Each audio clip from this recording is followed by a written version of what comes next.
Any business we wanna talk about before we get started, or are you good? I think we're good. In the interest of time.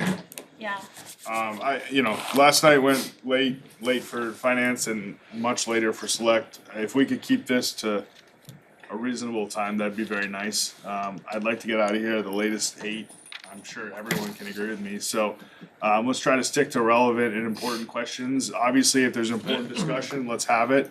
We're not gonna cut anyone off, but, let's try to keep it to, relevant and important and good conversation. Oh, you, Austin. sorry, Austin, do you have access to Zoom to see who's on? Sorry, I went to cable, but nobody was in there right when I went in. Pete is virtual. Okay. Thank you. You're welcome. Good evening, everyone. Welcome to night 2. Everyone looks very well rested, and after especially a very thorough and extensive and exciting discussion last night. Good to see everyone. So tonight we'll be discussing and reviewing public safety budgets, as well as our public works proposed budget as well. So we're going to start off first with our regional dispatch service, led by Director Mike Malati. And you can find his budget on page 39 of your book. Good evening, everyone. So yeah, our staffing complement is 15. As of right now, we'll be fully staffed. Once 2 telecommunicators finish their training, which is expected, one of them within 2 weeks, and then the final dispatcher roughly estimated around June 1st. At that point, we'll be fully staffed and fully operational. Just a few statistics about the department. So far, 911 call volume is up 9.5% in relation to this time last year. We received a total of 1,100 911 calls as of February 28th. And out of 1,100 of those 911 calls, 4.5% of those are coming from landlines. 0.48% is coming from telematics. 15% is coming from VoIP lines. 58% from wireless, and then 22% coming from no class, which ultimately means that either there's a system configuration issue or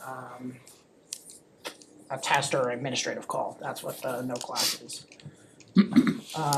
Moving into the operating budget, this is Rutland's appropriation. Again, this is gonna differ from what I go over in my budget, because that's the full overview that goes out to our administrative board and soon to be hopefully district model. So just to go over that real quick, personnel services, they have it at 4.92% increase. That's ultimately all the wages. Purchase services is contractual contracts, either service contracts, maintenance, tower fees as well. And purchase services is level funded for this year. Moving forward into my actual operating budget, which increased by 7.6% with an overall increase of $102,810.59. Total operating budget for FY26 is $1,558,605.87. To break that down, so again, my figures are gonna differ from what's up on that board. Purchase service line item, again, like I said, is contractual increases for service contracts and maintenance. That was an increase of 7.3%. Can I interrupt you for Yes, 1 sir. second? Mine says it decreased by Yeah, 9%. Yes, so it's hard to explain that. I don't know if Donna has a better explanation. So, before we go to, so just one of the great things about the regional dispatch model is Rutland's appropriation only covers actually about 44% of Mike's actual budget. So what you see in our budget book is just Rutland's share of the appropriation. So the way the other revenue sources for regional dispatch, the 4 other towns that we dispatch for, there's community assessments that come in. And then the lion's share, and significant share of Mike's revenue is from the state 911 department grant. So, in the state 911 grant specifically, for FY '26, there's actually, we're anticipating an increase in covering purchase services for your, is it TriTech? TriTech, yep. Which results in a net reduction for our proportionate share of purchase services on the Rutland side. So it's due to a state grant.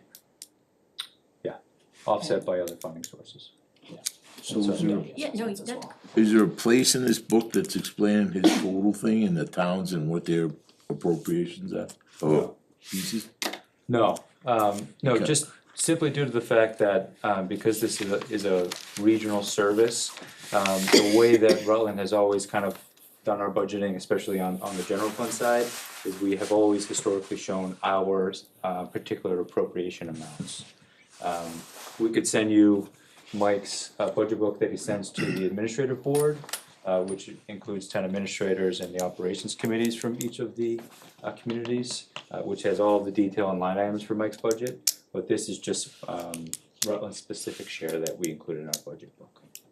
So this, you say this is just Rutland share, but who pays all the bills? So we pay our proportionate share, the bills, No, I know, I understand this is proportion of the, but the total budget, isn't that paid by Rutland all the Yes. time? Yep. So that's a total budget. Yeah, but we don't appropriate the entire 1.5 million for it, right? So we've got, grant funds that come in, and we also have the, assessments that come in on local revenues. But we always have had the total, we've always had the total dispatch budget in, with our budget information. That doesn't even appear to be true, just simply due to the fact that, Mike, your budget, especially since FY '21, you can see in your budget book, this, it looks like, Tommy, that we've always shown our proportionate share in the budget book. Okay, I And just, that I goes remember back to seeing, okay, at least Dan Haynes, if not further than that, right? From an accounting purpose. all right. Yes, sir. So, help me understand, when I'm looking at the director's salary and wages, that 514 is 44% of the budget. The salaries are 44% of the overall budget.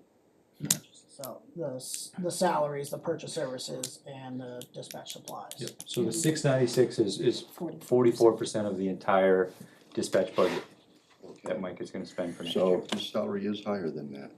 No. So the only exception that we have, that Rutland incorporates the full assessment or the full cost of the budget, is Mike's salary. And it's always been that way. Why Because would Mike that is be? Mike is a contracted employee of Rutland, and I think for some reason, I don't know the rationale, did they not also cover your wages for grant funding? At one point, my salary was covered for 3 years, by a state grant. Yeah. But we're past that 3-year mark at this point. So the only thing, I guess in our budget book, to simplify it, the only thing that is not offset by other funding sources is Mike's salary. Everything else is a portion of the greater purchase services, purchase supplies, or dispatch wages overall. So this is his full salary and the increase is a contractual increase, is that why it's where it's at? The 6.2. I was gonna get into in a little bit on why Okay. it's at that, Okay. so. Yeah, I can go right to that right now.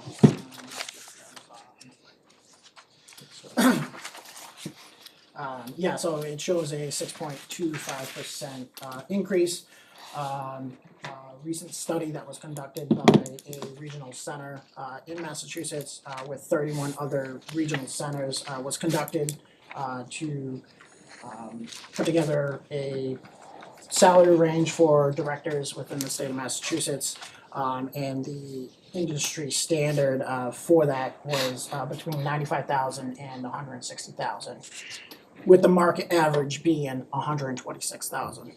My contract is up as of June 30th of this year, and I felt it was appropriate to place myself on the low end of the scale under the market wage, market average.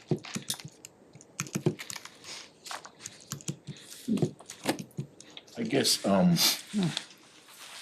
as a member of the finance committee, I would like to see if it's appropriate, the deal in the budget with the rest of the towns. That's my request. I don't know if you think, I don't wanna drag this out, but I'd like to see where it all fits in.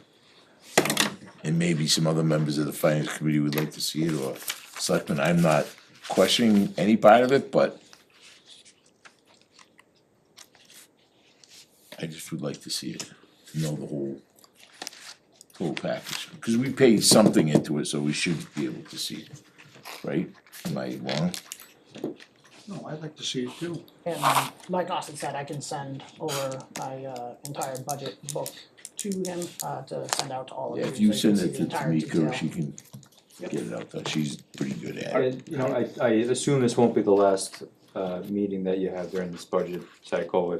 If you want Mike and I to come back to present that in full detail, we'd be happy to do that. So. If we have questions about it, we can ask, I'm just, Yep. I'd like to just see the whole thing, that's all. Yep. Sure. And how do you do the allocation for each town? It's by a population formula. Okay. So it's not done by activity or anything like that, if one No, town's no. significantly more active, is It that was- state dictated, or Nope, that was what was agreed dictated by the IMA between the communities. We looked at that at multiple different administrative board meetings on possibly changing that formula by doing a percentage of 911 call volume and population.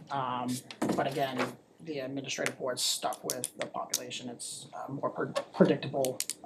Any reason to think that's unfair or works or doesn't work or?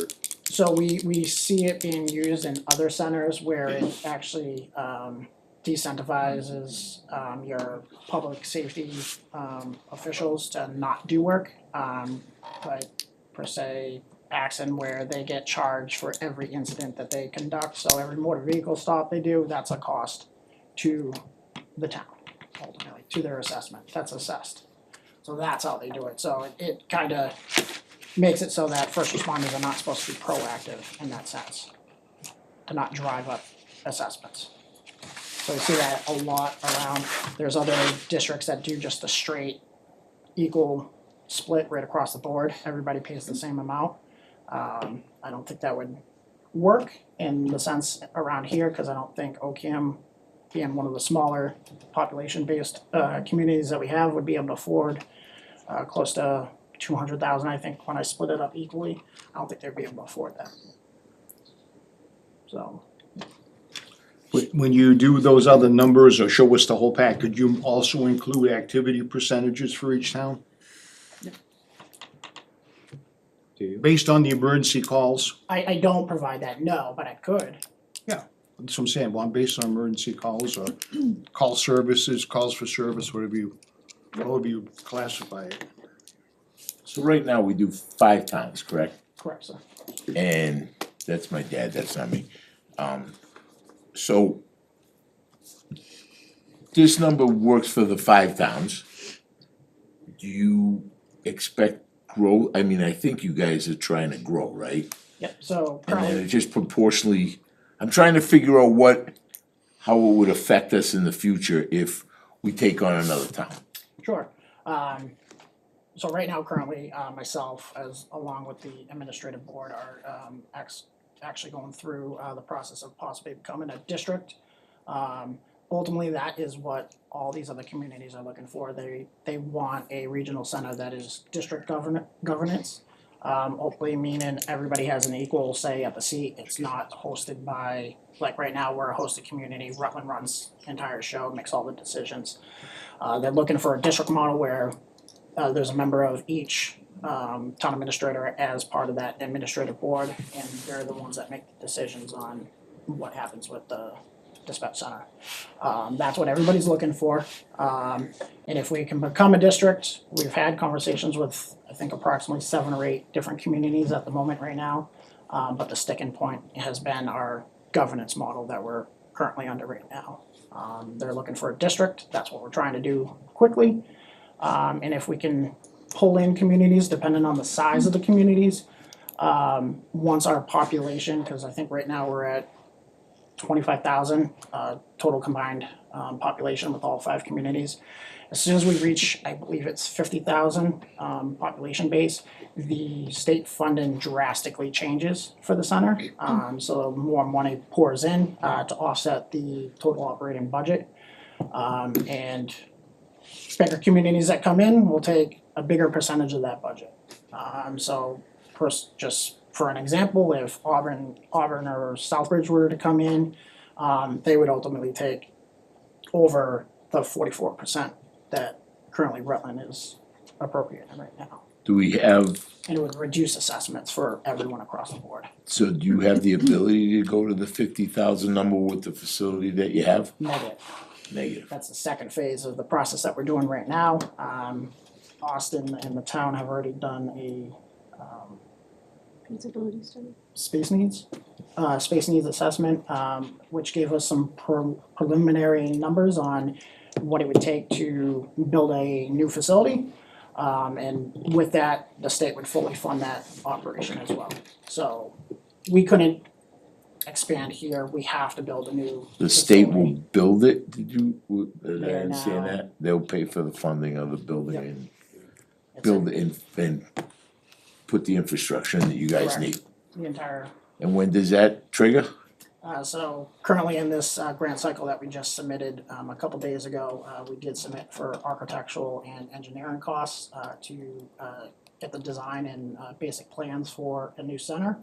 That's the first phase of this whole cycle, and I think that would roughly came out to approximately $1.2 million that we're asking for to get that completed.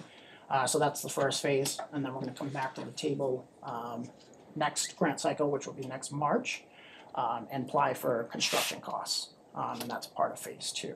And hopefully by that point, we're a district model, and can get some more buy-in from other communities that we've been speaking to.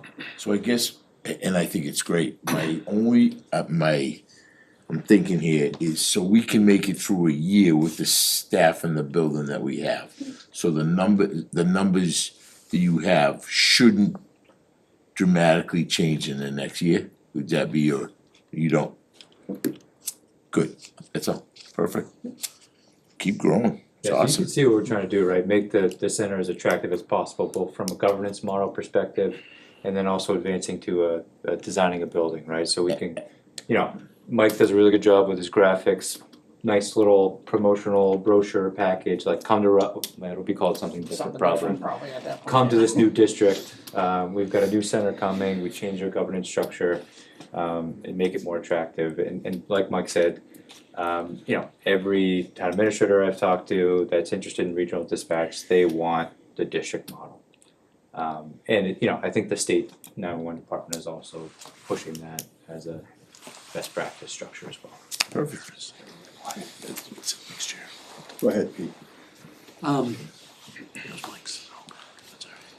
Couple of questions. If we went with a model like that, does the district then absorb proportionate amounts of the director's salary? Yes. Okay. And do you have any fear that at some point the state says, you know what, really, we don't have the money to support this the way we used to, you're gonna have to go back to the towns and get it? No, because currently right now, all the support incentive grant is fully funded by the 911 surcharges that are assessed to everybody. So there's a revenue stream specifically for that? Yep. And the state 911 department, Mike, if you can add a little bit more details, they have this consolidation plan, you can go onto their website and there's still a lot of towns that are running their own dispatch and the 911 department is not like that. So they wanna consolidate more of these That's where you're going. dispatch centers into regional centers. They just did a major consolidation out in Western Mass, right? Yeah. Where it was, I think, it used to be run by a sheriff's office. Yep. Um, 15 or 20 towns, and is now run by the state 911 department. So, I think when towns are starting to look towards regional dispatch, I can see a point where they say, Central Mass District dispatch, I don't know what we wanna call that, but, you're not, you know, X-Town, you're not gonna go on your own, you're gonna join this dispatch district, as a part of their consolidation plan, so. I think they've already sort of flexed that a little bit sometimes, or they say you can go here, you can't go here. Yeah, they're trying to persuade communities that are currently looking to regionalize into already established regional centers. They'd rather just invest the money in the centers that they already have built at this point. And a fundamental difference between that and say school regional districts is that there is a revenue stream specifically for this being the cost of each call. For the 911 surcharges, yeah, ultimately. And one more, the governance structure, the board of directors is appointed, the board of directors are actual representatives from the town. So the board of directors for the dispatch district or the member town administrators. The finance committee are the chief financial officers or the town accountants. The operations committee are the police and fire chiefs. So they're not elected by the people, they're actual town staff and representatives from the community. So that's a huge also difference between the structure, I guess. On Ted's question that he just had a minute, what he said, asked me, in this 102,000, that's not completely on us, there's portions in the whole program that takes part of his salary, isn't there? Well, so Mike's proposed salary for FY '26 is 102,000. Right. Now, the 102,000 is just one component of the entire 1.5 million, that's his budget, right? But Right. the state aid and the assessments are funding kind of the rest of the expenses that are in Mike's budget, right? So I guess you could say we're fronting the 102 for the rest of the 1.4. Tom, are you asking, do we see any of that 102 back in a revenue source? Is that what you're asking? Yes, that's part of it, but what I'm saying is in the 102, that's shared by 5 towns, just like all the rest of the expenses are. I understand we pay it, and it's been that way since beginning. I got a little bit of knowledge about the dispatch center. I guess you could look at it that way, yeah. I mean, just I want everyone to be aware, right? The 696 is just a portion of Mike's entire $1.5 million budget, right? Right. So, you know, the expenses here are I guess our proportionate share of the entire.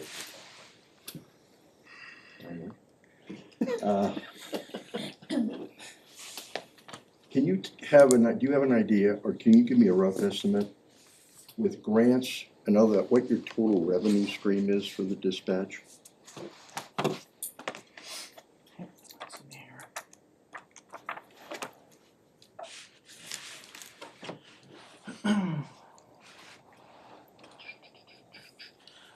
So.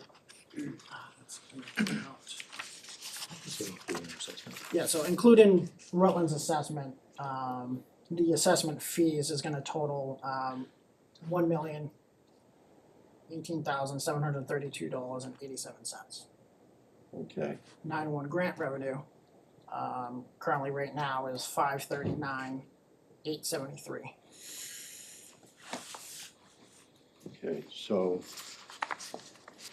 the reason I asked this, I'm looking at the total expenses of roughly 1.5 million.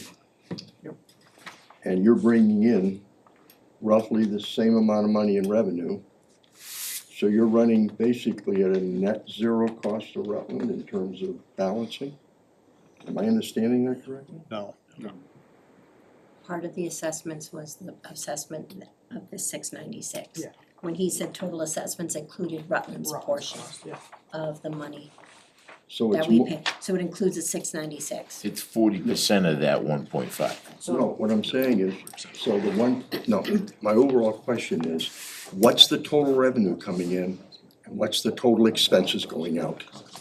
So regardless of where it goes, But they should be balanced, there should well, be a. this department basically balances it out, yeah. Which I think is great. Well, no, we're still paying 696,000, our portion. But we don't get in 696 of that 1.5 mil? No. That's what we pay into the. He was saying the dispatch center brings in 1.5 mil from all the different towns, including our 692,000. Okay.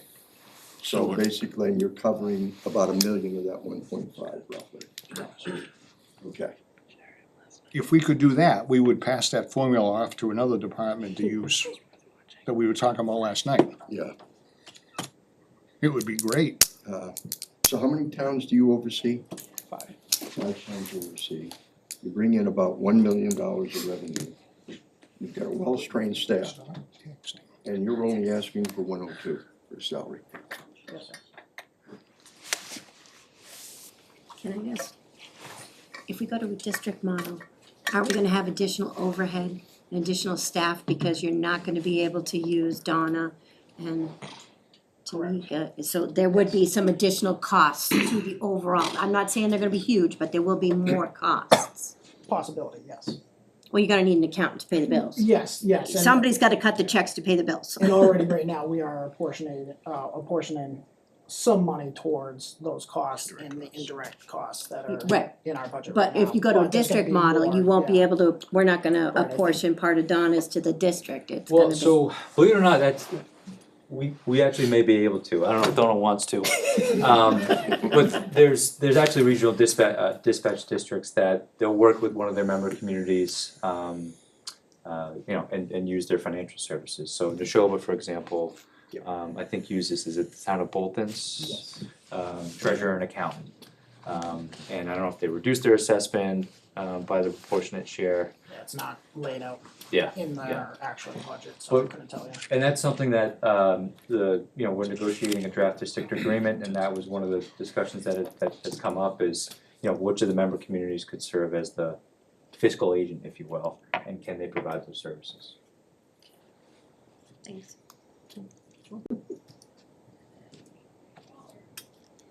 Any other questions for Mike? Thank you. Thank you. Thanks, Mike. Thank you, Great appreciate job. it. Next is the fire department, led by Fire Chief Seth Knight. You can find the fire department's budget on page 38 of your budget book.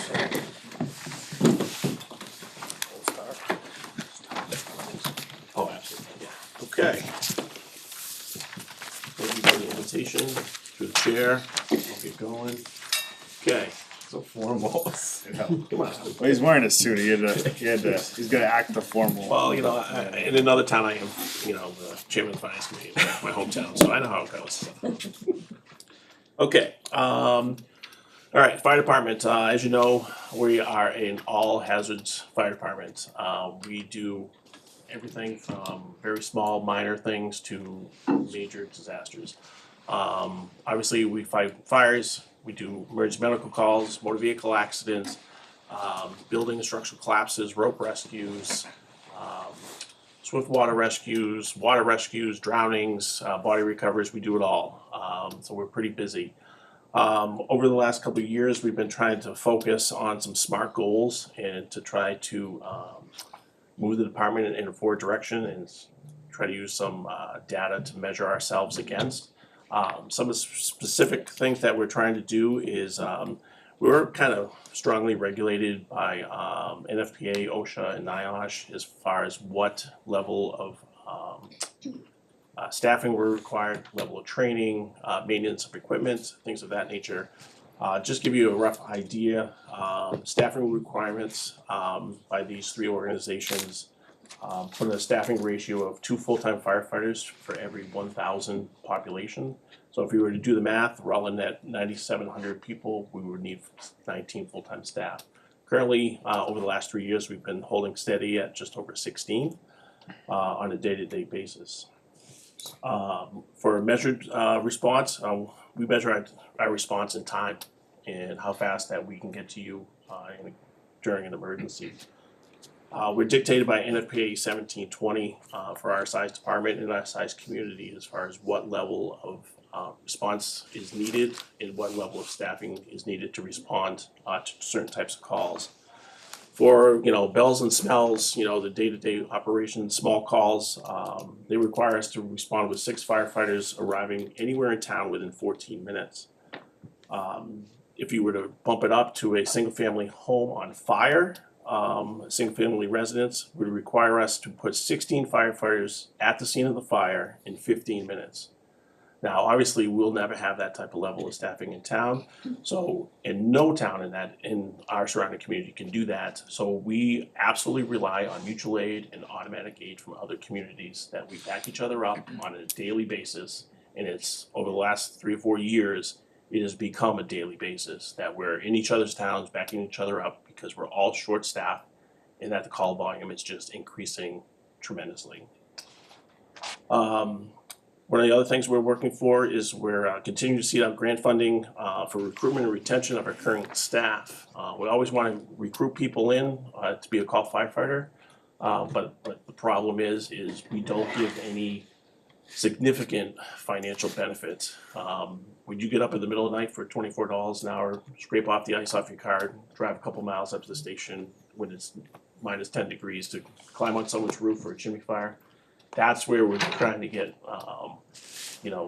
problems. And the required training for someone to be an on-call firefighter now is gonna be the same requirement as a full-time firefighter, and that's gonna become problematic in the years to come. So what we're trying to do is we're trying to work to match staffing to our call volume, to provide the highest level of service to our community that they've come to expect, as well as to keep our members safe. What we'd like to do over the next couple of years is try to work towards that 19 overall full-time staff by seeking out grant funding to move our groups. Now, we're currently at 3 on 24 hours a day, and we're trying to move it to 4 on 24 hours a day. One, general knowledge here, if a fire truck goes to the house is on fire, 4 people are on the fire truck, it requires 4 people, 2 people inside, 2 people outside, before someone can make an effect of a rescue and enter into a burning structure. So you need a minimum of 4 people on the fire truck to do that. Okay, next slide.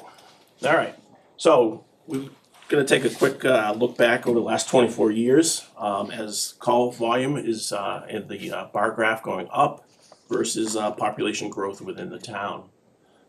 During the past 10 years, call volume has increased 100%. Well, with the and what's also increased is ambulance revenue during that same 10 years has increased 120%. So obviously we're doing more calls, we're generating more money back to the town to offset our operating costs. How you can really look at this graph as where's the calls being driven from? We're an aging population. Communities aging in place, people are staying in their homes longer. So we have 2 demographics that we're really focusing on as far as our call volume, is people over 60, and then our other significant population is between 15 and 25. Are 2 target populations that we're considering constantly serving our community with. Next one. For 2024, we did 1,689 calls, and as you can see, 71% of those are rescue calls, whether they're medical calls, motor vehicle accidents. Those basically take up the biggest majority of our calls. We did 24 fire calls, 1,194 medical calls, 40 hazardous conditions, 131 service calls, 180 good intent calls, 100 false calls, those would be automatic alarms that didn't pan out to be anything, and a couple severe weather and natural disaster events for the total of 1,600. Next one. What's a good intent call? A good intent is basically, I smell smoke in the neighborhood, can you come down, take a look? Last night we went for gas smell and went down there, everything was fine. So people, concerned citizens call, whatever, those are the types of calls that we do. Alright, so this is broken out just medical calls only. So again, we talked about the 1,194 calls. 987 of those medical calls were handled by Rutland staff. What we're truly seeing now is simultaneous calls. While the ambulance is out on one call, we're getting second and third ambulance calls simultaneously at the same time. So with the additional staffing that we currently have in the station, we're able to staff the second ambulance for the second medical. We did 127 of those second medical calls. Second and third medical calls, whether it was motor vehicle accident with multiple patients or both ambulances were out and it was the third medical call that were handled by mutual aid, Holden, Paxton, Hubbardson came into town. They came into our town 86 times. So that just gives you an idea. For FY '24, ambulance revenue was at $612,700. This year, we're ahead of schedule. We had budgeted 640. Right now, we're on pace for 682,176 this year. Okay. All right, let's get down to money.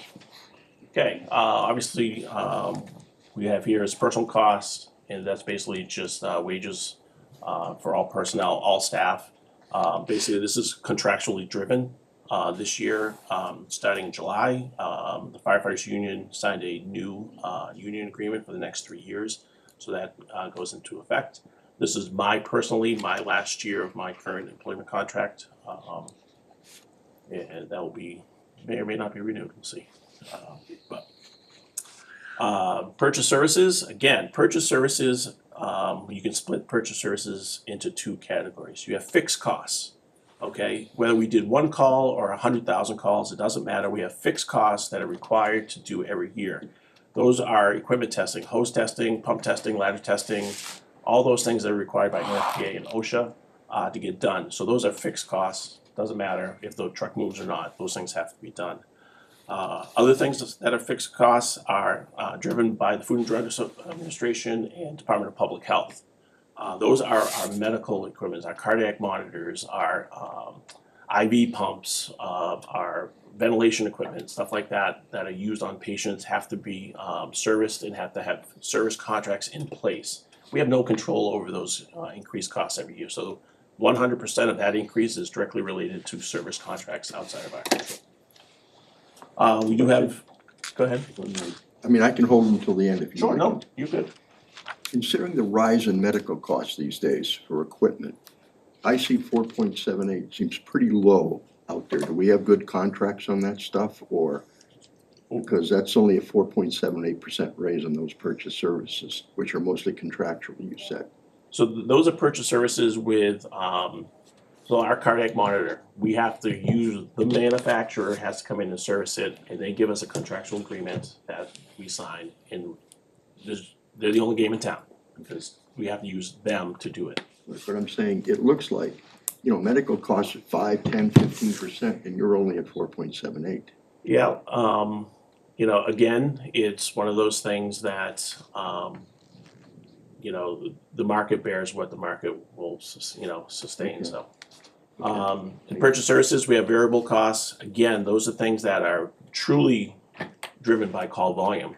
And the biggest one is our third-party billing company. So the more money we collect, the more money we have to pay our billing company.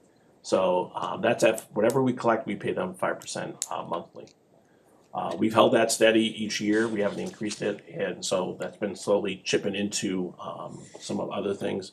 And vehicle maintenance is another variable cost based on the number of calls we're doing, whether we're changing tires all the time, brakes, stuff like that. So those are variable costs. The next line I'm on purchase of supplies. Again, this is directly related to, the biggest increase here is directly related to medical supplies and medications. And as you said, Harry, we carry 52 medications on our ambulance, ranging from $1 per dose to almost $500 per dose. They all have an expiration date. And depending on the type of call we go to, we could be emptying the drug box, because you gotta remember, we're not 5 minutes from the hospital. We could be picking up a patient on the far side of town, and we could have that patient for 30 to 40 minutes in the back of the ambulance. And I'll tell you, we've dug pretty deep into our medications to keep someone alive for that length of time until we can get to the emergency room. So again, very expensive. And again, we have no control over the cost of medications. Other charges, basically the only increase there is contractual due to clothing allowance. And then the final one, the capital outlay, increase of $1,500. Massachusetts passed a requirement last year that sets the date of 2026 that all firefighter turnout gear that is purchased after 2026 must be PFAS free. So surprisingly, what we're finding out is the number one death of firefighters is being driven by cancer. Cancer is the number one leading cause of death in firefighters. Over the last 20, 30 years, the equipment that they were putting on us to keep us safe, to go into unsafe or hazardous environments, had chemicals in it that cause cancer. And the problem is when you get into a heat-filled environment, you sweat, your pores open up, these chemicals are being absorbed into your body, and that's why firefighters are dying of cancer. So Massachusetts, along with many other states in the country, have passed legislation that forces us to take that out to lower the risk of cancer causing. We're never going to eliminate the risk of cancer in the fire service. It's just what we are exposed to and what we need to do and do our due diligence to protect the members of our department and other departments, that when we go into a situation that we're protecting ourselves the best we can. If I might. Yep. So we're replacing all our gear? No, Oh, we are not, but any new gear purchase must meet that requirement. okay. To replace all the turnout gear at once would probably be $100,000 or more. Okay. So again, they last 5 to 7 years, and so we have a replacement cycle. That $33,000 is that we rotate them out and replace them. Okay. So, But that means we're willingly and knowingly having firefighters use equipment that is Yep. guaranteed or Correct. known to cause cancer, Yep. and we're continuing to use that. That is correct. Can I expand on that a little bit? Please. So the new OSHA standard, you mentioned OSHA and FDA. Sure. So right now, there's an OSHA standard, it's called 1910, it's the fire brigade standard. It hasn't been looked at since basically the inception of the fire service. So dating back to February of last year, they kind of opened up the discussion in the fire service to replace that standard. It's gonna be the new 1910 OSHA standard. What they're looking at is gear, because they know right now we're putting people in gear that is cancerous. And as you put that gear on, time and time again going into fires, right, your gear is breaking down due to the heat, wear and tear. Like the chief said, your pores open up, you're gonna get that cancer. So part of that, this new OSHA standard, they're basically looking at gear and saying, this gear right now is good for 10 years. Well, guess what? It's only good for 10 building fires right now. So where you see that $33,000, that in the future may increase due to the fact that our gear, where it's good for 10 years now, it's only gonna be good for, 10 building fires, which in a good year, we can do that in a year. So they're changing the parameters from, say, 10 years, the number of fires? Yes. Yes. To number of uses. Is that in the existing old gear, or is that include No. the new stuff too? New stuff only. Yeah, Just everything Yeah. going forward? So basically, we'll have to, all new gear, we will have to track exposure and start tracking individuals' exposure, risk. Every time they go into a hazardous environment, we need to document that on this date, at this location, this firefighter was exposed at this type of fire. And so we can track it, because Massachusetts has a cancer presumption law. If you get cancer on the job, it's presumed you 100% got it in the fire service. There's no, whether it's genetic or not, it's assumed, and the state says you got it in the fire, on the job, so it's covered. But those are the types of things that now the new stuff coming in is because they're taking out the good stuff that kept the material lasting longer and exposed to heat. But with taking that stuff out, it breaks down faster. So when you're going into the fires, you wash them over a certain amount of time, and they're doing a lot of testing now to see what that breakdown period is, whether it's 10 washes, or 20 washes. So those are the types of things that they're monitoring. So we can expect about a 30+ charge every year going forward to replace the stuff we have? You could easily see that. I'm saying 35, 37, 40, 50. Yes, I'm saying absolutely. it Yeah. going forward. Correct. And this, For how many years going forward? It would be for every year. Oh, so constantly, every year we're replacing. and this standard's still in discussion. There's no set anything yet, it's still open for discussion. That's kind of to your point, they understand the risk and this is kind of their way to try to mitigate it and protect I them. mean, obviously, we have our financial issues, but if we are knowingly putting our firefighters in gear that's causing cancer, that should be something we should act on sooner than later. I mean, if it's gonna cost $100,000 for 16 people's lives, sorry, but that seems like a very worthwhile expenditure. Just a thought process for everyone.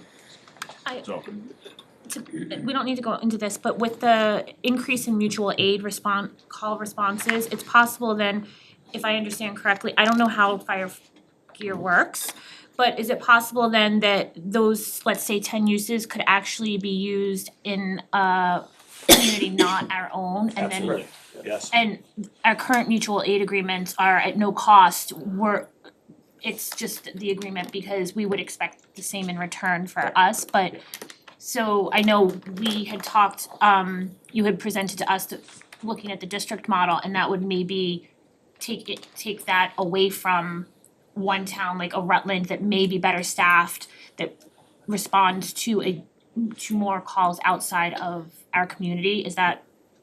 So just put it, so in 2024, we received mutual aid from other communities 15 times. We went to other communities 98 times. Okay, but those 15 times coming in, that wasn't one town, those are 4 towns coming into our town 15 times. Or, you know, so if we go to a first or second alarm fire, it's not just Holden coming, it's every surrounding town's coming. So yes, we went 15 times out of town, but we got the return, you know, much quicker, you know, so it pays back and it is mutual when they say mutual aid, so. Where's the replacement of the hose? Hose is 20 years, of that 33,000, all 33,000 is not turnout gear. Oh, so part of that is. Part of that is hose and Okay. other things, I'm so sorry, yes, yep. I just know that that Yes. was always something Yep. that you brought up, so I just Yep. wanna make sure that we're still. Yeah, so of the 33,000, I wanna say only 5,000 of that is turnout gear, so. And that's only, so we only buy 2 sets of turnout gear a year right now, so. That's it. Any questions? Austin, I have a question. Fringe costs, are those in the personnel line? No, benefit costs are in the treasurer collector's line under, what is it, undistributed, basically the health insurance line item, Medicare line item, for all town employees, not just fire department. Okay. Yeah. So, okay, so it's there, so how does your fringe cost compare with other departments? In town, it's exact same. exact Per same person. per person, Percentage wise it yeah. would change, but depending on family, for single or whatever, Correct, yeah. but general, so Austin, what's the percentage of fringe to personnel? If it's included in one line? Good question, actually, that kinda came up yesterday in terms of, our fringe cost allocation. Percentage, it's, so for each plan, it's roughly average 15,000 per employee that's on it. Give or take, yeah.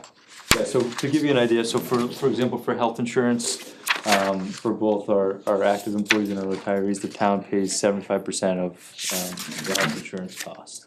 And that's across all of our employees, that's collectively bargained with all of our unions, as well, and non-union staff as well. Is that 75% of like a family plan Yeah. compared to a Yeah. single plan, it's 75%? 75, yep, Okay, and also for, our retired employees as well. so you don't have a percent though compared to. I can get you that, because that's a good question. Curious. Yeah. Thank you.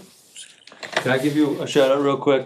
Mike is a excellent volunteer at Senior Center, has helped us out in a bunch of other buildings, he just, did some work in the annex in the town hall, so.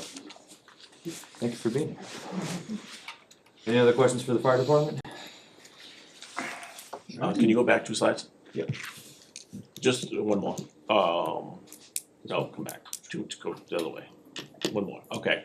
So, we're not talking about cuts, but if there is cuts, you would lose, basically, for every dollar we generate, for every $2 you cut on the budget, you're cutting $1 on the revenue side, and it would directly be on the ambulance revenue side, so. One question. Yes, There was a fire recently in Littleton, an EV fire. Yep. That's- are we all set on those types of fires in Rutland? Well, since you got the Board of Selectmen voted not to put EV chargers in, we don't have a problem with those. I'm talking, I'm even talking cars. Yes, cars, Okay. unfortunately, they would be addressed, you know, on an as-need basis. But we're trained on that stuff. We are absolutely trained on it, absolutely, yes. Is it a problem? Yes, it It's is. a big problem. It's a huge not- problem. Yes. And now with the new stretch code, energy code, you're required to put in 220 volt outlets in your garage for electric vehicles, and that's just going to be a problem. Does that require special chemicals?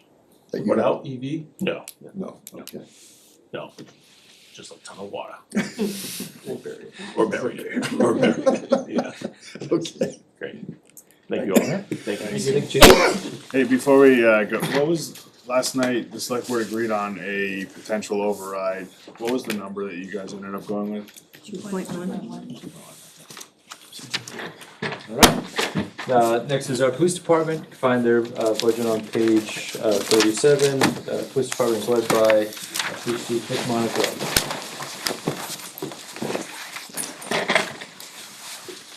Good evening, everybody. Chief Nick Monaco, this is Lieutenant Dan Collins. This will be Lieutenant Collins' first budget meeting, so. Let's just run through the slides here. Alright, so the Rutland Police Department is the primary law enforcement agency for the town of Rutland, responsible for the safety of all persons in town through the enforcement of criminal and traffic laws, proactive patrols, criminal investigations, emergency response, and the development of community partnerships. The department currently consists of 15 full-time officers, 3 sworn part-time officers, 2 special police officers, 1 full-time admin assistant, and animal control personnel, which includes 1 full-time animal control officer and 1 part-time animal control officer. We service a population of approximately 9,800 people, covering an area of 36.4 square miles. And just to break down the level of service that we're currently running, you can see up there the current staffing levels. So you have myself and Lieutenant. Administratively, we have 3 sergeants. Each sergeant is responsible for supervising 1 shift, either the day shift, the evening shift, and the night shift. So then we have 1 full-time detective and 10 full-time patrol officers. Did I get that number right? The detective is not full-time. Well, yeah, we'll get to that. Okay. So yeah, she is designated a full-time detective, but in practice is not a full-time detective. And we will we'll address that as we proceed through the slides. So current staffing is we usually run 2 to 3 officers per shift. We try currently to keep it at 3 because of the call volume and how much it's difficult to handle a car accident on one side of town and arrest on the other side, and walk-ins with just 2 people on duty. So we've been doing our best to maintain 3 officers on duty at all times. And our minimum staffing is 2, so at any time throughout the 24-hour period, there will always be 2 uniformed officers on duty. Minimum staffing mandated By by me. you? Yes. Yes. So here's a little chart that we put together. These are numbers comparing 2023 to 2024. The first one is calls for service. That's actually in the thousands. I had to knock it down so it would fit on the chart. So 2023 was 16,889 calls for service, and 2024 was 17,071 calls for service. And these do not include officer-initiated calls for service. So this doesn't even include traffic stops and property checks and any other officer-initiated calls. These are just calls that are given to the police through dispatch. So 23 to 24, we saw a 3% increase. We saw, 3% doesn't seem like a massive amount, but when you look at the increases in all the other areas, you can see that they're a little more significant percentage-wise. So 23 to 24, we went from 108 car crashes to 138, 27% increase. Citations, that's in the, you gotta multiply that by 10. So 1,077 citations in 23, 15,000 in 24. So you're looking at a 46% increase in enforcement. So even though the enforcement has increased that much, the crashes are still higher. It's just the amount of traffic is that much more. Question. What is the, I mean, how severe are the crashes that we're dealing with? They range, reportable is anything over $1,000 in damage. So, I mean, with a nice new car, it doesn't take much to make $1,000 plus in damage. So we're reporting almost every accident. The only things we're not doing reports on is like, little fender scrapes in parking lots and stuff. But yeah, they range from fender benders to serious to fatal. I don't think we had any fatals last year, these 2 years, but No, no. we had a couple serious ones though. Yeah, some serious injury crashes though. Okay, and you're looking at 138,000? Oh, no, 1,380? in crashes, it's 108 and 138. Okay. Yeah.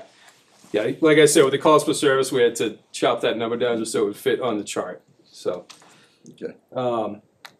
Arrests and criminal summons, we went from 197 in 2023 to 273 in 2024.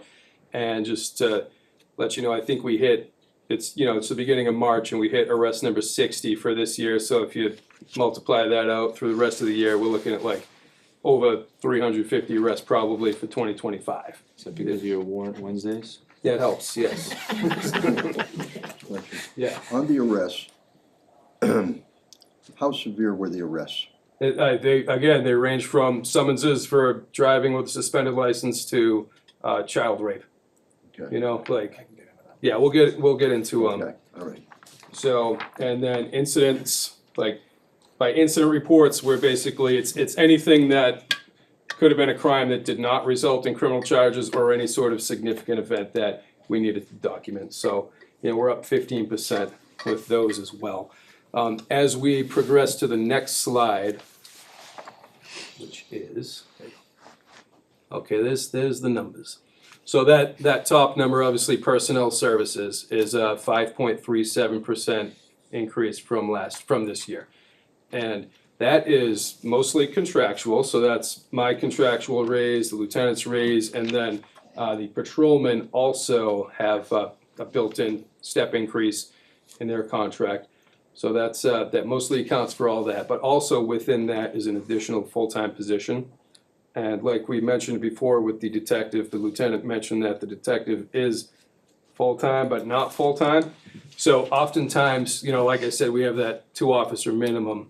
She's maybe the third person on, somebody takes a day off and we don't have the overtime to backfill it. She's now the patrol officer.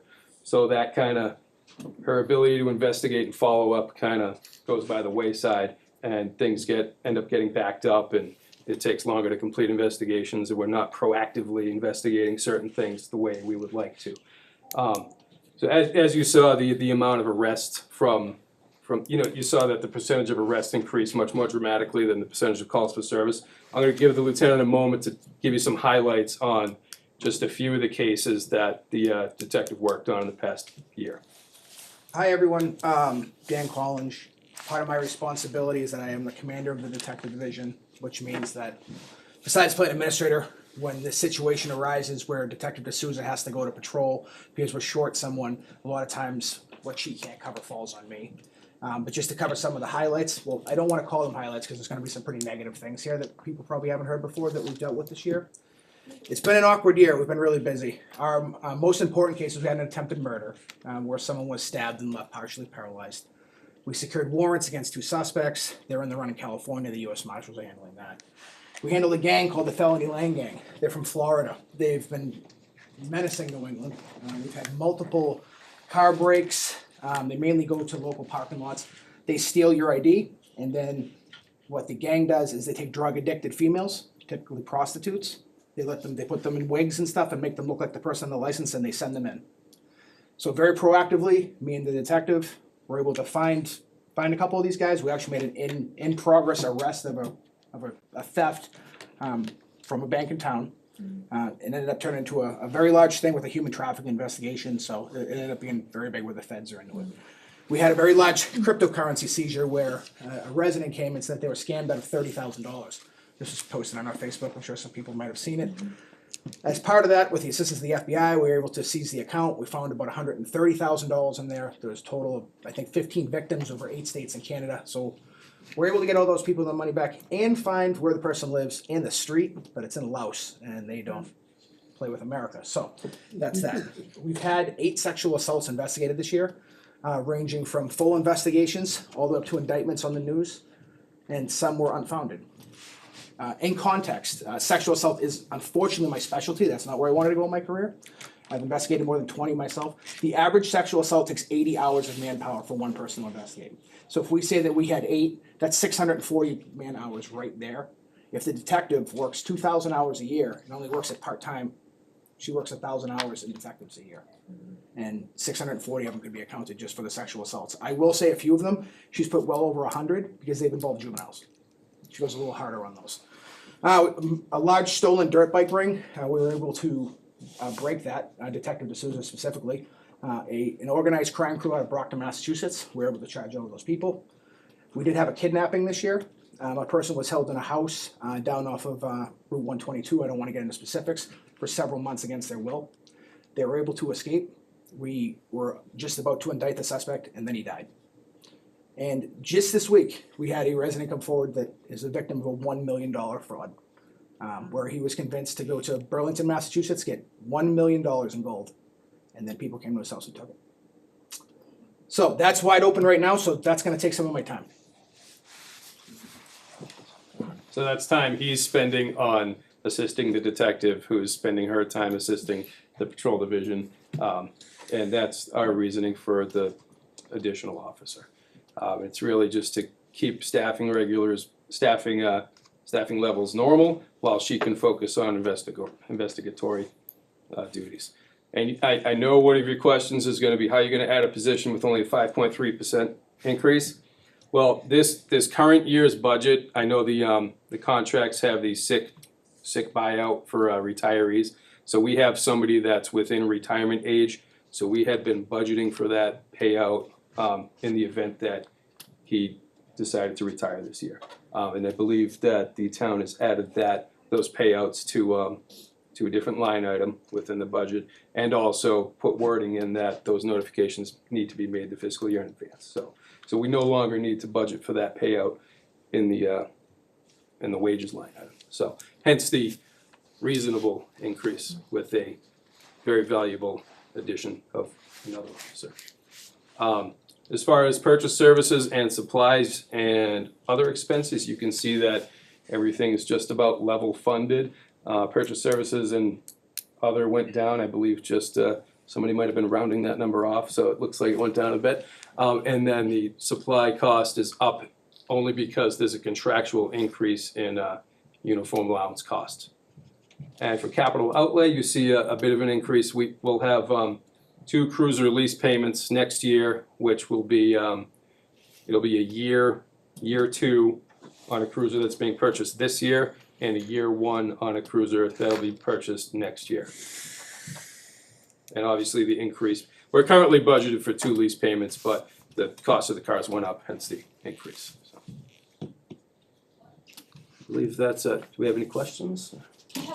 I have a quick question, sorry. If a position is added, do you, and I see that the overtime, police overtime wages is continuing to go up also, do you anticipate still needing the same level of overtime if there's an additional position, or could that, I know it's probably too risky to budget because it would be year 1 of that additional personnel. Right, plus, I mean, the whole purpose is to take that detective out of the patrol rotation, so it would just be replacing that person with, so we would still need the overtime to backfill time off that new person takes off. And just anecdotally, this year, at the same time, I had 2 officers out on, with babies. 1 officer on military leave, and so that was 3 people out at the same time. And I think somebody was sick for like 3 weeks with something. So it's like we need a buffer in there for those types of scenarios, and just emergencies where like we've never been budgeted to cover emergencies. That number is based solely on vacation hours, personal hours, mandatory training. with really no specific other number built in for a crazy emergency, so. Could you go back to the staffing page for me?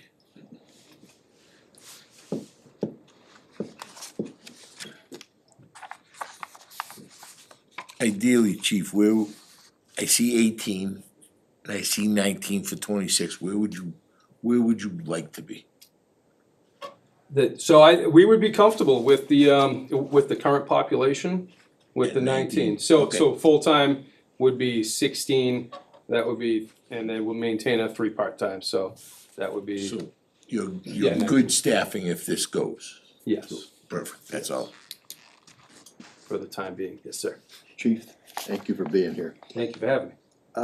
Animal control officer wages, Yep, that was part of a contract among us and West Boylston, I believe, we have 7 towns 7 in the towns. service, yes. So what portion of that salary, are we paying that, or are they kicking into the town? They kick into it basically the same as dispatch, that same formula that they use. So I wanna say off the top of my head, Rutland's portion of that is probably like 30%, 25 to 30% of Okay, the, so we're, in reality, we're not paying that whole $76,000.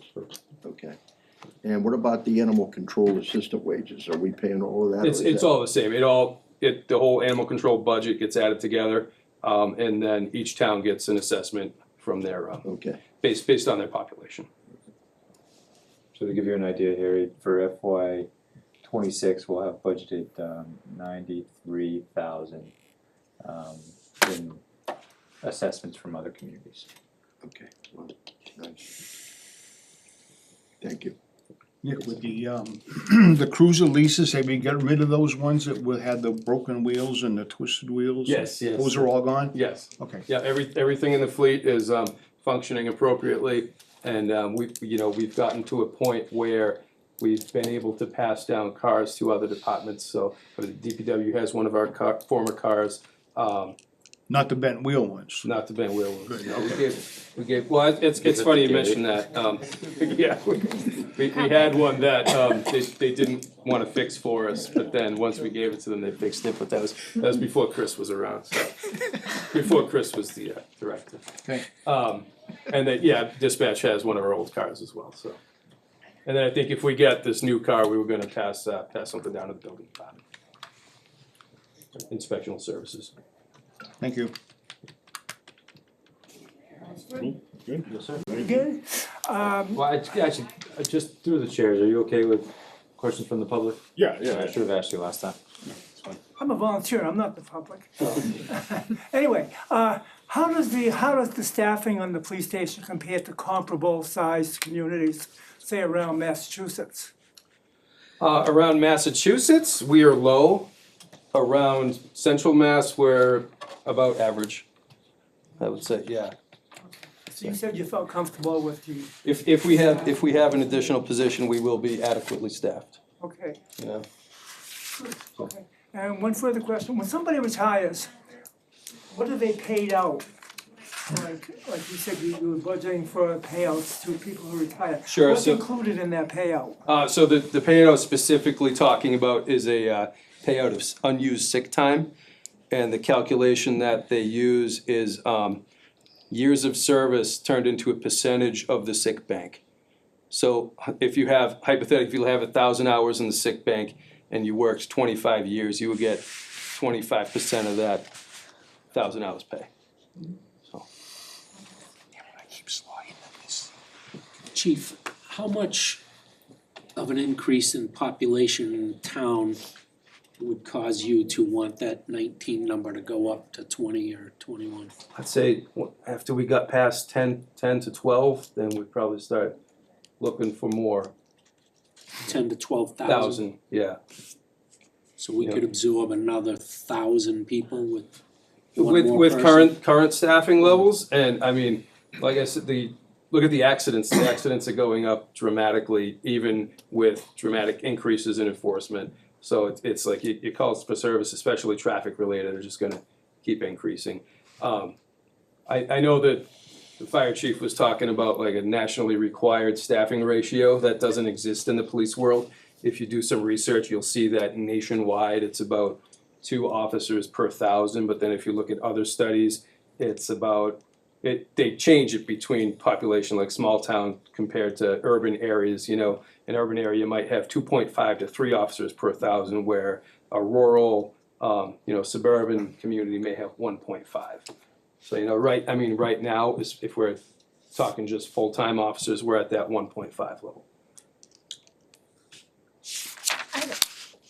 And this isn't specific for budget, but are the accidents that are happening kind of in the same areas? I mean, we know that Wachusett Street and 68 are generally, and the 122 and Pleasantdale are, Four Corners are the 2 of the big ones. I know Four Corners is being looked at. I'm wondering if there's additional things that we should be considering to try to reduce the crashes.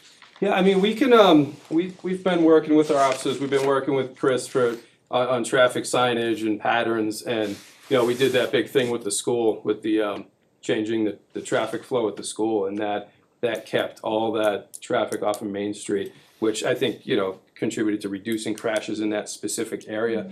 But to your question, yes, Wachusett and East County take up a big chunk of it. 122 Pleasantdale takes up a big chunk, center of town. But then we're seeing like a major increase in single vehicle crashes too. So that's mainly attributed to distracted driving and combined with speed. So, and that's all over town. So, Sharnock Hill Road, Turkey Hill Road, places where you normally wouldn't have a 2-vehicle crash. Somebody just hit a tree or hit a stone wall. It's not always a squirrel like they said it was. It's a squirrel on the wall. Exactly. Good, thank you. All right, thank you very much. All right, next we'll roll into our Public Works Department, led by Director Chris Polofsky. Public Works Department is separated into 3 separate functions. So we have administration, operations, and facilities. So we'll start first with the administration budget. Tommy, keep your water questions to I know, I was gonna say, we're not doing that right now. Good evening. As we know, at DPW, we take care of approximately 90 miles of road. Mostly public, but some private in the winter time, which is tough on the equipment. Because none of the private roads in town are in very good shape. We're doing it with we started this year fully staffed. We've since lost 1 water operator. As far as the highway side goes, we're pretty good with the staff. The biggest issue is the aging fleet of equipment that we have. So some of our increases are for parts and wear and tear. It's tough on the equipment. Our newest big truck is a 2015. The oldest one we got on the road right now is 2002. So it's kind of tough keeping them all going sometimes, but you need them in the storms. So we're trying. I don't have a whole lot of fancy graphs for you people, but we got numbers, and so. As far as personal service goes, that's driven basically by the contracts, the union contracts.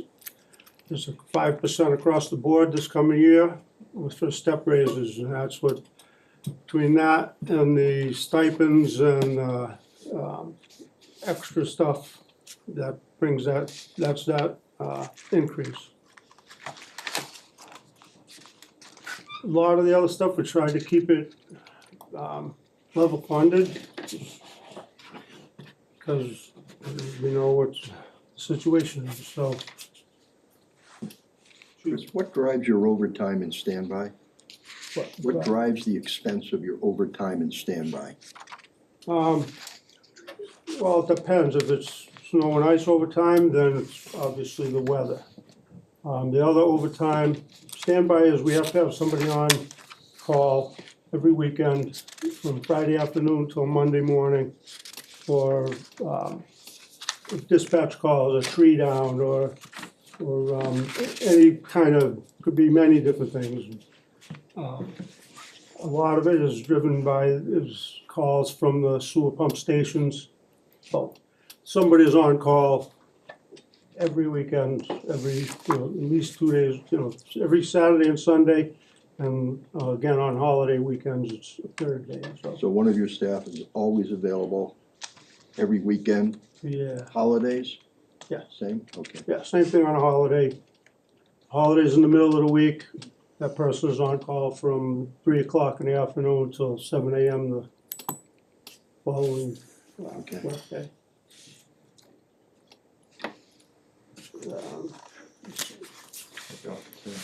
That's the basis. Huh? We'll move to operations next. Didn't you just flip that? Yeah, sorry, I accidentally did it. Oh, We can move on. oh, okay, I mean, Unless yeah, there's I any didn't- other questions on the administration Right, I budget. mean, nothing, there isn't a lot of changes on the administration side. Uh, Operations. We, like I said, tried to level fund everything as much as possible. A few small increases. Purchase services are up a little bit because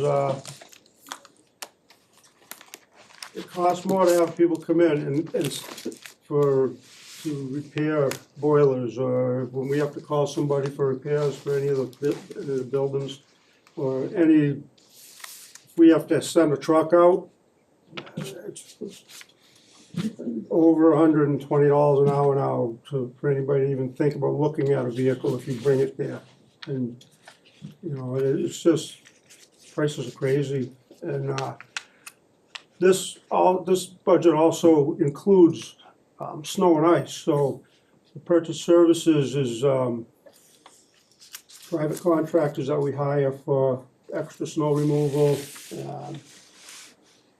and purchase of supplies, that includes snow and ice also, and just, salt went up 35% this past year. And there's been a shortage, they say, so even no matter you see it on TV, there's a big boat there with a big pile.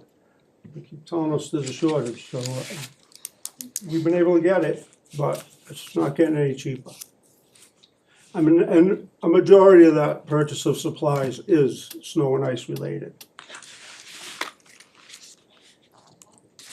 That's the biggest changes there. Austin, I got a question, I'm not sure if it's for you or Chris, but on the budget here. Yep. On the highway, school and field parking maintenance, there's a departmental request for $75,000. You have that as none, and then there's an error message in the right-hand column. What is that about? So the error message is because it's 0 divided by 0 gives you an error message. That's dangerous. I know, that's Excel. The $75,000 request from Chris, so the school district pays approximately $25,000 per school as a part of a lease agreement to the town for each of the schools. So that comes in as local revenue, and it's for, is it plowing and mowing of the fields? Parking lot maintenance and field maintenance. Okay, maintenance, okay. So it's part of our maintenance agreement, I'm sorry, not a lease agreement. So Chris asked for a dedicated line item to track those expenses. One of the challenges, I think, when putting this budget together was also kind of just try to be as close to level funded as possible and responsible with some of these expenses. I did not find that we had enough space in the recommended budget to assume an increase of $75,000. We just weren't able to find additional $75,000 in local revenue to meet that. I think it's a good idea down the road to be able to track those expenses. It's one of those revenues that kind of goes into the general fund and it goes to everyone, kind of. Just for this year, I am not recommending advancing that request, but I don't think it's a bad idea. Yeah, Joe asked for that as well. He wanted it, same thing, because we're not doing what we are supposed to do with those funds. Yeah, well, I to be fair, I think we are. I think we're doing as best as we can with the funds that are available in the DPW budget. Certainly, well, I- Shared labor, that's Hold all on. it To a is. certain degree. I wanna give you guys a lot of credit, right, especially Without over the last year. I mean, the work that's done, you know, at Glenwood, the amount of work that you guys did, for example, on the front sidewalks there, they were in terrible shape. They're still not in great shape, Right. but DPW did They're better. a good job repairing them. And that's happening in all the schools though, as Yep. they get older, the parking lots are getting worse, the sidewalks are getting worse, and the materials it takes to do these repairs are getting more expensive. And we have lots of repairs we need to do on our other public streets that it takes away from that. If I have to spend a bunch of money at the school, like, that money is given to the town, you know, so it's just, that's all. I'm just following through with what the past directors have been asking for. And I sooner appreciate or later, it you know? because, you know, we're in a position where we might have to make cuts, and I can guarantee you that $75,000 is not gonna be used for the school maintenance like it should be. And that's my concern. It's there for an intended purpose and it's not being used for that purpose. I So agree, we It need- should be there. We need We're ways getting by, to better do we're that. doing it. But there's a lot more we could do Yes. if we had a dedicated funding source. No, like I said, I don't think it's a bad idea, but you gotta find with our limited revenue, we have to find $75,000 in another line item to reduce, right? Or we're willing to raise, right, if we're talking about an override, we're willing to raise an additional 75,000 on the levy somewhere else to be able to pay for this, right? And that's the challenge, right, is, you know, we don't have a lot of ability to increase our local revenue. And right now, as it exists over the past few years, it goes right into our local revenue. Previous Director Buckley, tried to do a revolving fund. That's not legal within Department of Revenue, right? So it was passed at town meeting. Upon further review and consultation with DOR, we couldn't establish that revolving fund. So I think it was a good faith effort to do that, but something that we weren't able to do. That was my question, was I Yeah. thought we created an account to put it in, and I didn't realize that it wasn't allowed. Yeah, so we did and then we didn't, cause we realized we okay. couldn't. Well, we're getting money from the schools to do it, but it gets into the general fund. Yeah. And then Chris takes the short end of the stick and he doesn't get it. Yep. I don't think it's right. So maybe the select board could authorize to add $75,000 of free cash so that we could be transparent for a few years, to see what we could actually do for the schools who are giving us that money, to see what we could actually do for the schools for what they're giving us the money. We ask them to be transparent with us, we should be the same way to them. I'm 100% in agreement that $75,000 in free cash isn't a big, yes, it's a big deal, but it should go in there, we get it already.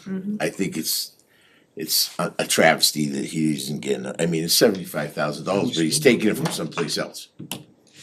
Whether he wants to admit it, yeah, they're getting by, but they're taking the money out of someplace else, and it's not right. This was some of the conversation a couple of years ago when there was the override, and I think that's when Director Buckley at the time had asked to have the revolving account established because his fear was that contractually we're obligated to do this and we're receiving payment to do the work. And I think the conversation even then was if we had the 75,000 allocated, it wouldn't just be the snow removal and the lawn cutting, could also do some routine maintenance that then we wouldn't be looking at needing to replace all sidewalks or driveways or whatever, because we would have a fund that as things come up, we could address more easily. So I'm 100% in agreement, and you know, I know that it was previous Director Buckley and Chris, I'm happy to see that you're continuing to kind of advocate for that, so. We'll get nothing if you don't ask, right? I mean, I figure that's the only way to try to secure it is a line item in the budget, you know, that's. We should pay attention to that and make sure it's there out of free cash, like you said, or like you said. I think one of the challenge though with having it within a line item, right, is future challenging years, is that an easy cut? Right. Right? So I think, and that's why I think the idea was to put it into a revolving fund, so it can't be cut, So, right? That was Joe's so thing. when they told you, or they, meaning the state, I guess, right, said you can't use a revolving fund like we voted at town meeting, did they suggest any other way you could do it? Do you know? I don't know if you know or not, but. No, they didn't, they always say, revenue is general fund revenue unless otherwise classified by the Department of Revenue, and I mean, Department of Revenue feels everything should pretty much be general fund, right, except for very few grants, and, so, no, they didn't, because they felt it was general fund money.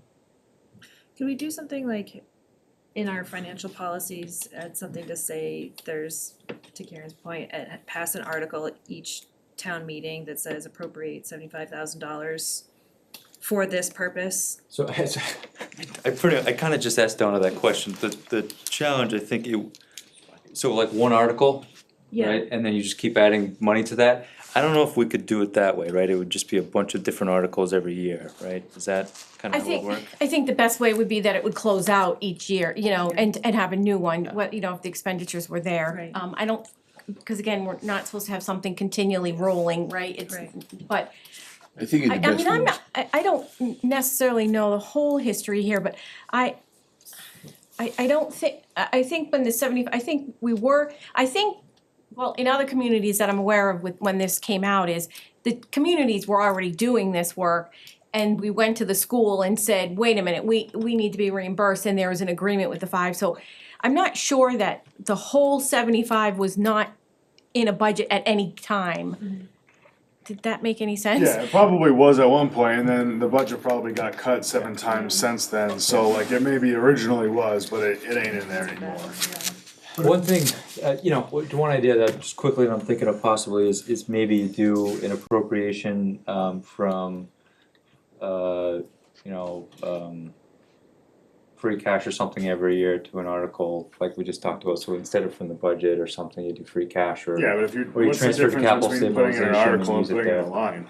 Yeah, I mean, I So you're don't, not, if you have a bad budget year, you're not gonna do the article anyway, so like, Yeah. it's the same as cutting it Yeah. from the line. Well, no, but you still and if would you don't do have the, free cash to appropriate, right, but you would still do the article, cause the money's coming from a different source, it's not Yeah. taking it from free cash each year. If you did an article every year, What is taken from free cash? no, I said it would be, but I'm just saying, if it was, it's coming, we know it's coming from the school each year, so that's not affecting the budget in the same way as the other revenue sources. Well, but it is affecting the budget because we'd be taking the money out of the general fund. Yeah, But it- so but it- the money. But we know where it's coming from, is what I'm Yeah, getting at. exactly, and that's. Sure, but it's considered part of our general fund right now, so it'd be lowering our revenue by X number of dollars. So in the event of a year where we're cutting things, whether it's a article or a general line item, it doesn't make a difference. I never remember a year in a lot of years that the highway department doesn't take the first cuts. They got the junkiest vehicles down in the whole town, police, fire, and then the DPW. I think this is a travesty, we should think about it, and to be perfectly honest with you, we should take some free cash and buy them a truck or two. We went through ARPA money that was. But I mean, I'm not saying we wasted ARPA money, but we spent ARPA money ridiculous places, and we did not buy they always have taken it on the chin. I can remember going 20 years ago in the fire department, or 30 years ago, we'd go in and do something, get a fire truck, they'd struggle to get a couple of shovels, so. But we've also been putting extra money into the capital stabilization account, more so than the reckon. We've been trying to do that based on what Aaron just said. I mean, I know, cause I've made the motions with the idea of trying to get some of those things completed. A week ago, he's not talking about, there's a truck that was being carried up the road by one of the loaders, cause it broke down, pushing a snowbank and at 5 miles an hour. I mean, enough is enough. We have money in our stabilization and capital, I mean, is there a schedule for those things to be replaced? Is there a plan for those things to be replaced? Yeah. Chris met with the CIPC a while ago, and we discussed all this stuff, and we do have a plan. It normally goes out 5 years that we look at, and I will tell you of all the departments in town, I personally feel, being on the CIPC, Chris is the one that is the least fortunate to get equipment. Now, a lot of his stuff is $200,000-$300,000, so, you know, you're coming up, I mean, a front end loader, a grader, I mean, you're looking at some big bucks there, so it's not like you can buy everything at once, so we're trying to space it out. I think every year so far, we've given you one or two pieces to help upgrade the equipment. We upgraded Recommended, I a few of the should say. smaller vehicles that were really in rundown. Right. They don't last as long as the larger equipment. Right, you know. but what's the price for a grader, you know? The used ones we were looking at was 300,000. Right, just for that alone, to grade the roads, because this one we have. That's used, that's, Right, Yeah, the last one you bought was used. yeah. right. So we are trying to look at new equipment too. We're trying to look at leasing to see how we can get stuff in. So we're looking at all the capital stuff, but I agree. That's probably one of the major issues in the DPW is the capital equipment. We should focus the money somehow or another towards them. Well, our recommendations this year are gonna be probably, maybe not as much dollar-wise as last year, but more geared to what he needs this year. I just, circling back to the school thing, I just wanna say it because otherwise I'll forget. Is it possible to look at it as like a perpetual care account or something? Because my concern with doing it as an article is then every year, whatever isn't, if we have a light year on snow or something, then it would clear to free cash, and I would like to see an account set up that money could essentially grow if it's not used to then take care of some of the repairs on the school properties, because essentially that's, I don't know the lease agreement total and payment schedule totally off the top of my head, but that would be my concern, is doing it as an article every year, is then whatever is unspent would clear, where if we had some sort of, whether it's a perpetual care account or something that could continue to grow, and on the years that we don't utilize it all because it was a light winter or something, then it can be utilized for repairs at the facilities. That's why Joe Wanted the revolving account. went for the revolving account, because it might, if we have a late winter and a drought, you don't have to mow the lawns, as much, you know, so there could be money left to help with, you're looking at a couple million to pave all the parking lots. And so if it's just gone, it's, you know, we can do a lot of repair work with it. Mhm. But if you could hold off and say, you know, and carry it over and have a little extra to do a bigger, better repair. So we could establish Especially with what we got coming up at the school now, we got a problem over there. we could establish a special purpose stabilization fund for this specific purpose. We'll probably call it the school field and parking maintenance special purpose stabilization fund. And that's a majority vote now, I think, to take out of that, right? They changed that most recently. Yes, I think you're right, yes. So usually it's a high threshold to take out of a stabilization fund. But you know, we could establish that but we obviously need to have the funding source, whether it's free cash or directly from general fund appropriations into that fund. And then we could go to town meeting and appropriate. And it would stay there it would stay there. Yeah.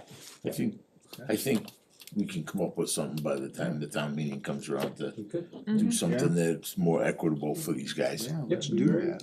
When you're out there and you're tearing the trucks at 2:30 in the morning and they're sanding and plowing my roads, I don't wanna know that they're in a truck that they towed back to the barn because it's such a piece of junk.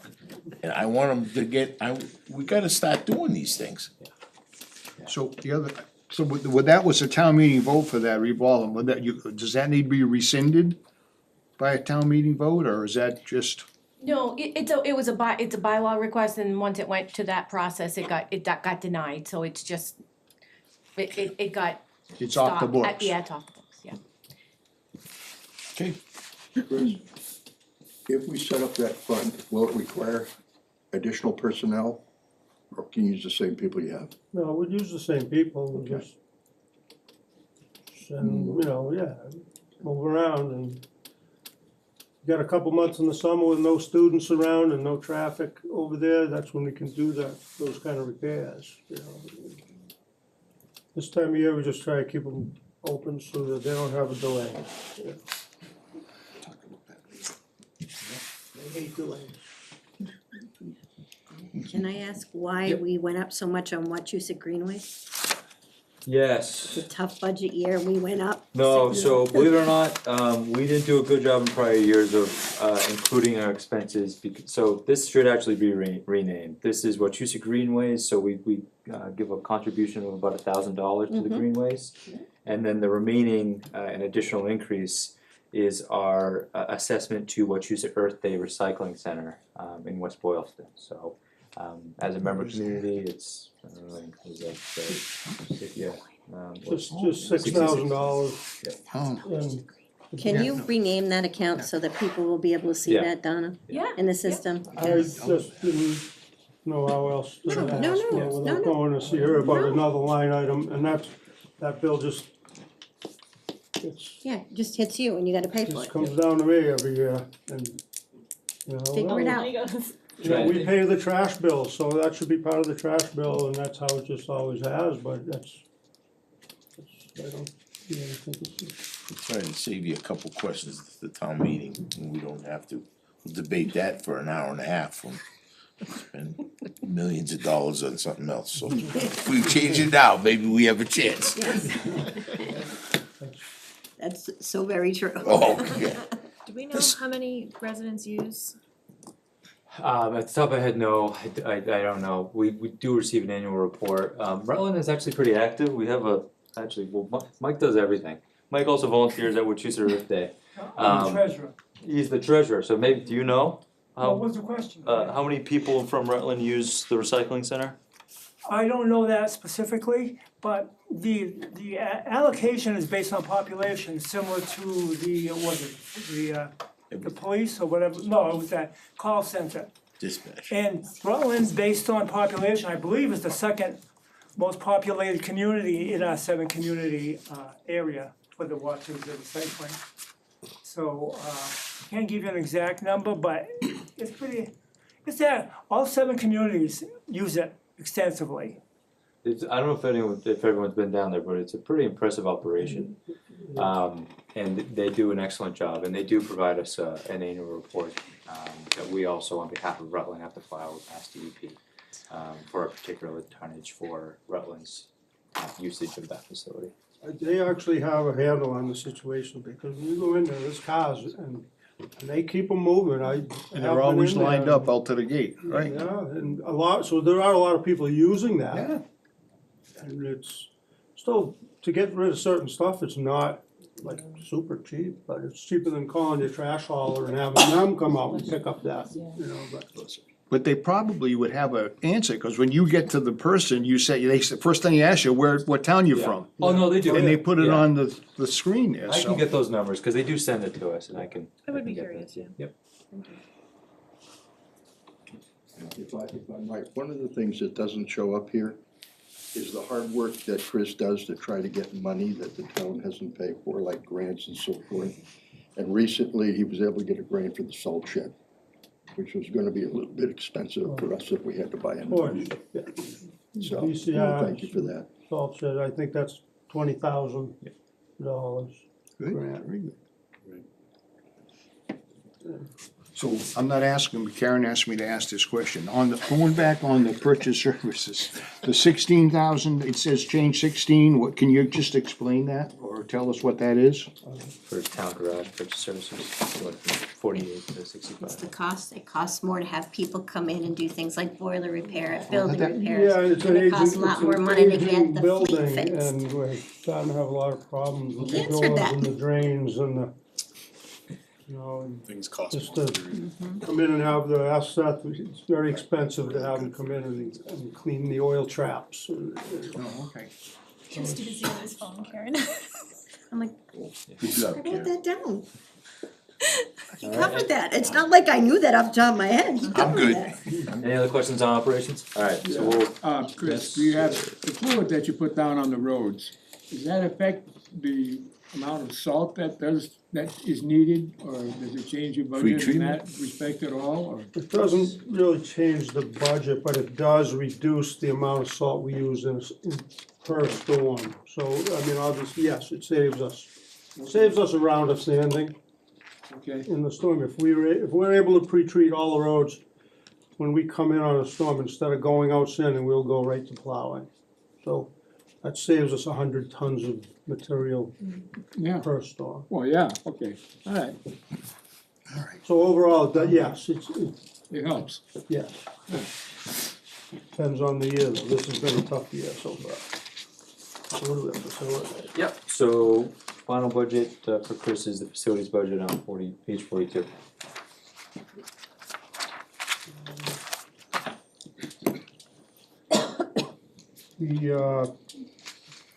Basically, we didn't have a lot of changes here either. The biggest thing is the electricity. Where we gained that 50,000 from, what was that? So in November, special town meeting, we're paying from the general fund instead of we previously used ARPA funds to pay for those expenses. Right.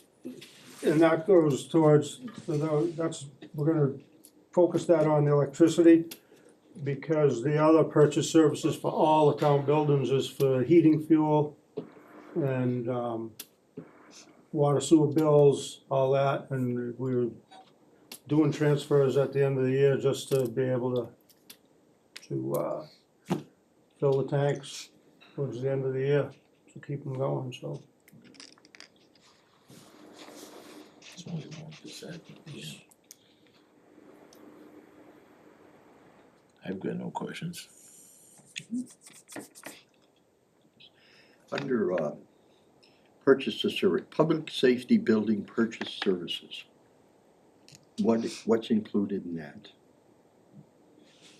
There's a lot included in that, but a lot of it, it's in my budget, but Seth pays a lot of those bills, and some of them come out of, a lot of them come out of this budget. He actually takes care of those. There's a whole list of stuff, right, Seth, that is on your part of this, but it's in my budget. DPW director. Sorry to interrupt. Yeah, so the public safety building, purchase services and supplies are separate. They're paid by us, but they still are a 192 DPW account, but they are managed by us. The reason why we do that, we have certain things in it that we've consolidated, police, fire, dispatch. The reason why we've done that is because we've taken the purchase services for heating oil, electricity, and supplies for the building. And then we can, based on square footage, we can separate the cost, and part of that can become indirect costs and charged to the other member towns on the dispatch side. So that's why it's controlled by us. Okay. And that way, the electric bill, heating oil, can be separated out, and be added to his indirect cost that's pushed out to the other towns, so that we have a consolidated, copier, paper, stuff like that we combine together, that way we can portion it out, that way, so. I have a question on facilities, if that question is answered. Thank you. For Harry, if you're finished. What's that? I said I have a question on the facilities budget, do you have another question? No, I'm okay. I'm okay on this. That was the only one that I saw was kind of, And maybe it's a labeling thing, but I see Woodhouse purchase services and Woodhouse supplies, is it for the studio or so? And those increase, is that because it's being utilized I assume some of it is because the cost of heating has probably gone up and electricity, and some is probably because it's being utilized more for meeting spaces. That's Is that- exactly why, yes. And so I don't know if we want to consider changing Woodhouse to studio, only because I don't want, because the house is under a grant agreement, and I just don't want that to be another point of question potentially. That's a good idea. It's just always been called that. Yeah. But yeah, right, because they do their own thing at the Historical Society, so. Thank you.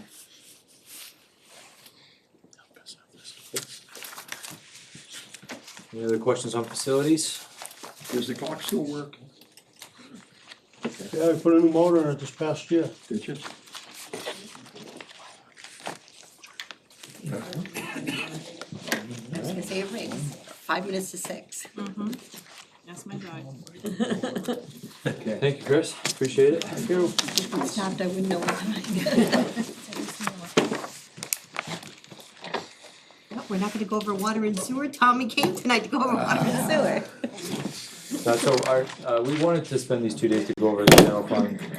It's our intent to go over revolving funds and the enterprise funds, with this group, at another date and time, just we can spend a little bit more time on those particular funds. Are we going to have meetings to go over the cut budget, That's up to so that us. we can speak effectively to the town? Yeah, so, I think one of the questions, and I don't know if it'll start tonight, is, what, and I don't know if it was decided explicitly last night, but, what does that cut budget look like? Obviously, we have, this override budget, but are there shifts and changes to the particular cut budget, so, And I think- the board will have to have some discussion around that. The cut budget that's provided, I believe, is just a proportional cut from every town department. Is that correct, Austin? It's not targeting one specific department or We anything. have 2 months. I know. We have to get out in front of this. We're not doing anybody any favors if we don't get out in front of this. Well, I think that, been thinking about this a lot since I heard the number 2.1. Last night. I think that we gotta get out in front of it, we gotta get the cut budgets, but we also have to let people know that this is the first of possibly several overrides or another override next year, or whatever we're gonna do. As we saw last night, it's not gonna get any better. So, if we're gonna be out, there are people in this room that are gonna be out pushing this override budget. And I think that we're gonna have to let people know that next year might be another one. And we gotta be upfront with everybody. And I think we also have to be upfront with why we got to where we got with the last override. And we know exactly what happened, but we gotta educate. Make it more apparent.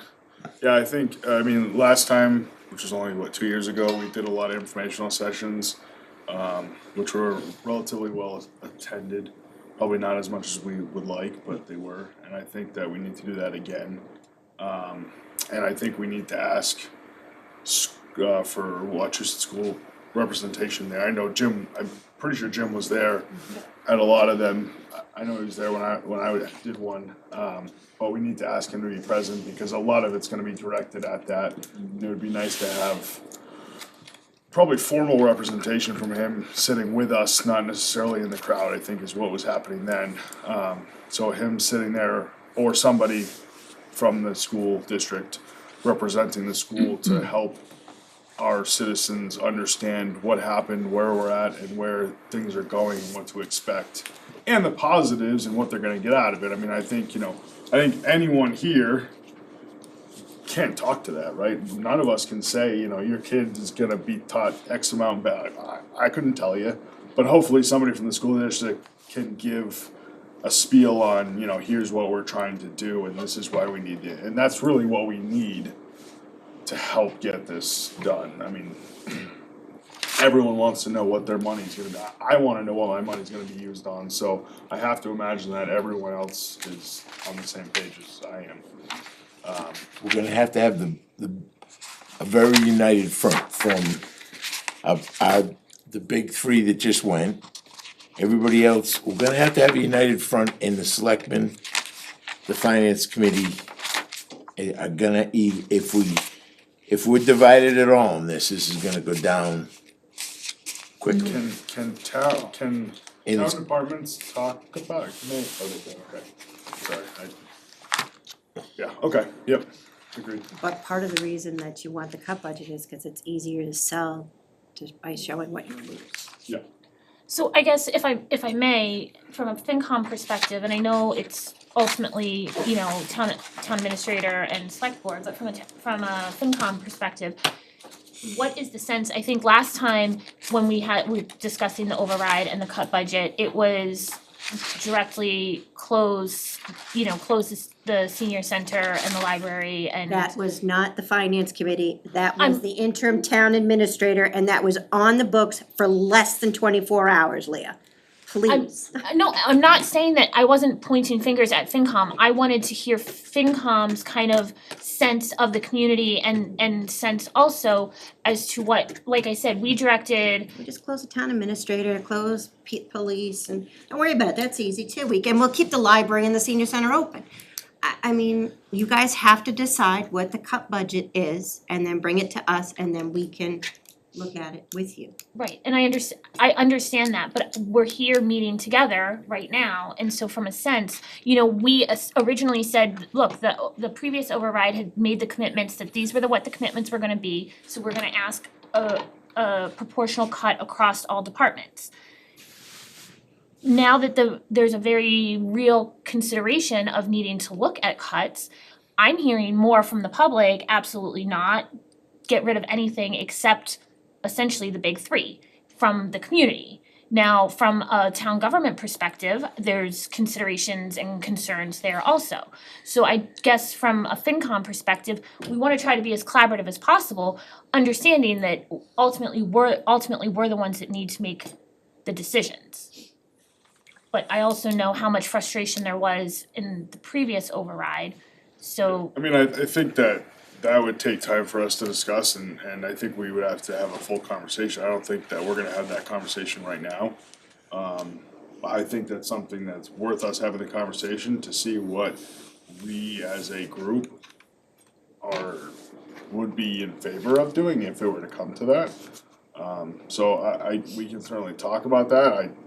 I don't know that we'll ever come to a motion or an agreement on anything.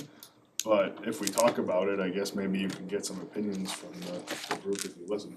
Based on the levels of standard that the town of Rutland has now for services, that we've worked so hard to get to, either we gotta be all, we haven't got a choice. We have to support this to move forward. That means we need the fire chief, the police chief, and the DPW guy once in a while to speak. They gotta help us, and I know they will.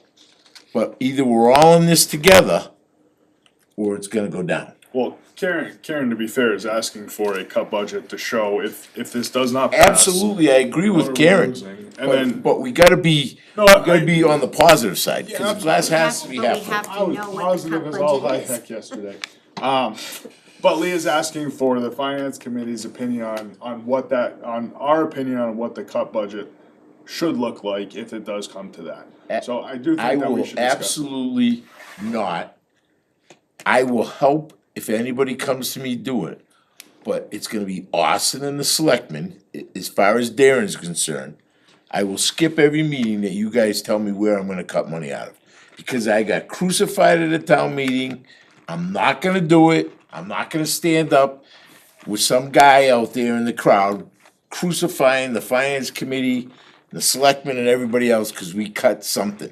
Or we didn't cut something, or he's doing political statements. That's not my job, that's not what the bylaw says. I will do everything that I can to support this, but I am not gonna come up with the cut budget. I think that guy over there and the 4 members in this room should come up with a cut budget.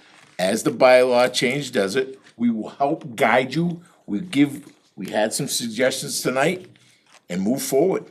And if the selectmen aren't all, they voted, I don't know what the vote was last night, what was the vote count tally? Unanimous. It was unanimous. So, I think if the selectmen are unanimous now, hopefully they'll be unanimous when we get closer to this, and we'll all figure it out together. We're here to help you, but I'm not gonna get beat up in the town, no, it's not happening. So, of course, we just looked at this, and like you just said, we haven't really had a chance to sit down and discuss anything. And we gotta listen to the schools next week, right? I guess the only 2 cents I wanna put on that, when the budget, I know Leah just said something about proportionate cut over all departments. I think there's some credence that's gotta be given to the departments that do produce funds that, like the building department, they more than bring in enough to cover all this stuff. And as Seth mentioned earlier, I mean, I've said this for years, they're bringing in a chunk of money that helps. It would be kind of crazy to cut that and cut services when you're bringing that revenue in to help support it. And to Seth's point, we cut staff, we lose an ambulance, that's revenue lost, that's, you know, Right. that's. Well, I well know that. So what I suggest is that the select board, Austin, you guys come up with a list of things that would be lost if the override does not pass. That doesn't mean that's the final budget, right? Because if it doesn't pass, we have to go back and balance it, right? So at that point, we can figure out what needs to happen, but come up with a list of things that would, it might change, one bullet might change to a different bullet throughout time, but, you know, if you come up with a rough estimate of how things, of what will be cut from the budget, that will be That exists already. currently? Okay, then we'll use that. Now, the goal at the town meeting is to have them side by side, so if the 2.5 override doesn't pass either on the town floor or at the ballot, it automatically defers to the cut budget that would be seen, Yeah, so we'd have. right? So we wouldn't have to have another town meeting, it'll automatically Wait a just minute. go. There's another third option that you're not speaking to, a motion on the floor. I get it. And that, how quickly can you do your magic with your computer between you two on the floor? Because if someone plays that game, we could be in trouble. Yeah, I know. I've had those meetings. Yes, we have. So we certainly want to close our annual town meeting as a balanced budget, but it's not a requirement.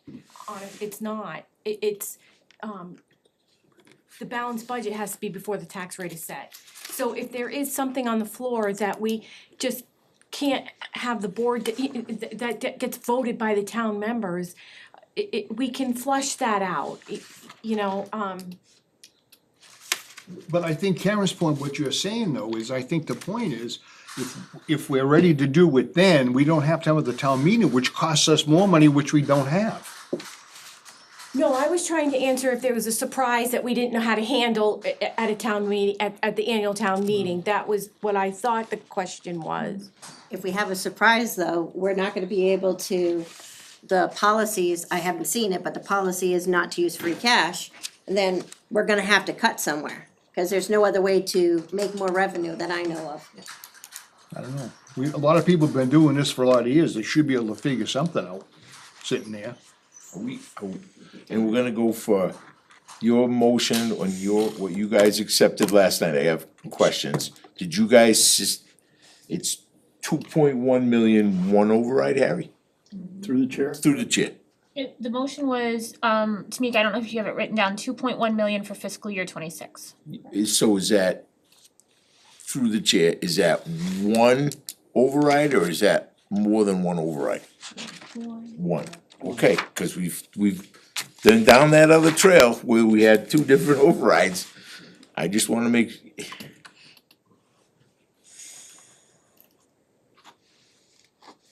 Okay. In, with the 2.1 million, not being involved in the discussion because I was home, is that, are you happy with that number and are we gonna make it a little bit? So I can, is it just 1 year? 1 year. Is it 1 year it? 1 year. It's 1 year. 1 year, 2.1. 1 year at level funded services. If everything stays what it is. Yep. Okay. Darren, basically it gets you everything that was presented over the last 2 nights.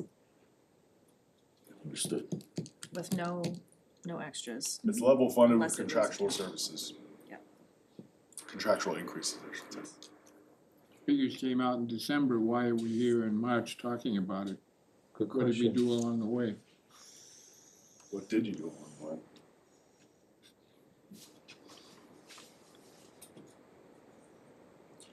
Okay. So I hate spending extra money, but Are you I hate to question you, and you know I do this, are you absolutely sure 2.1's the number? Cause I can't do this again if we miss it by a little bit. I mean, I'd love to give you a little extra, if we need it, just so we don't have the problem. If the school committee's number is voted differently, that obviously changes our fiscal outlook, but the preliminary numbers that were given from the school district, I directly put into our formula here. Yeah, and I mean. So the actual is 2.073729, so I think we rounded up. And I'm sure if there was some rounding and additional that at That's special all town meeting mid-year, we could fill in. We've been there where we cash. was squeaking through and maybe didn't have it, I don't wanna do that. It's a painful enough process as it is. Darren, I think we heard last night, right, there was quite a conversation about even looking at a multi-year or whether there's a little bit more, but knowing everybody felt that very strongly that we needed to be able to back up down to what we're asking for. And based on what we had presented last night and the projections that we have from the school, it's the 2.1. Okay, so, and I hate to keep being the person, but we gotta, at least, we gotta come up with, we gotta have some meetings quickly. Whether it's us and the selectmen, us and the selectmen have meetings, but we gotta communicate and we gotta have everybody on the same page quickly, because people are already asking. Austin, is that number you just said, the 2.1 mil, is that the one that's on page 15?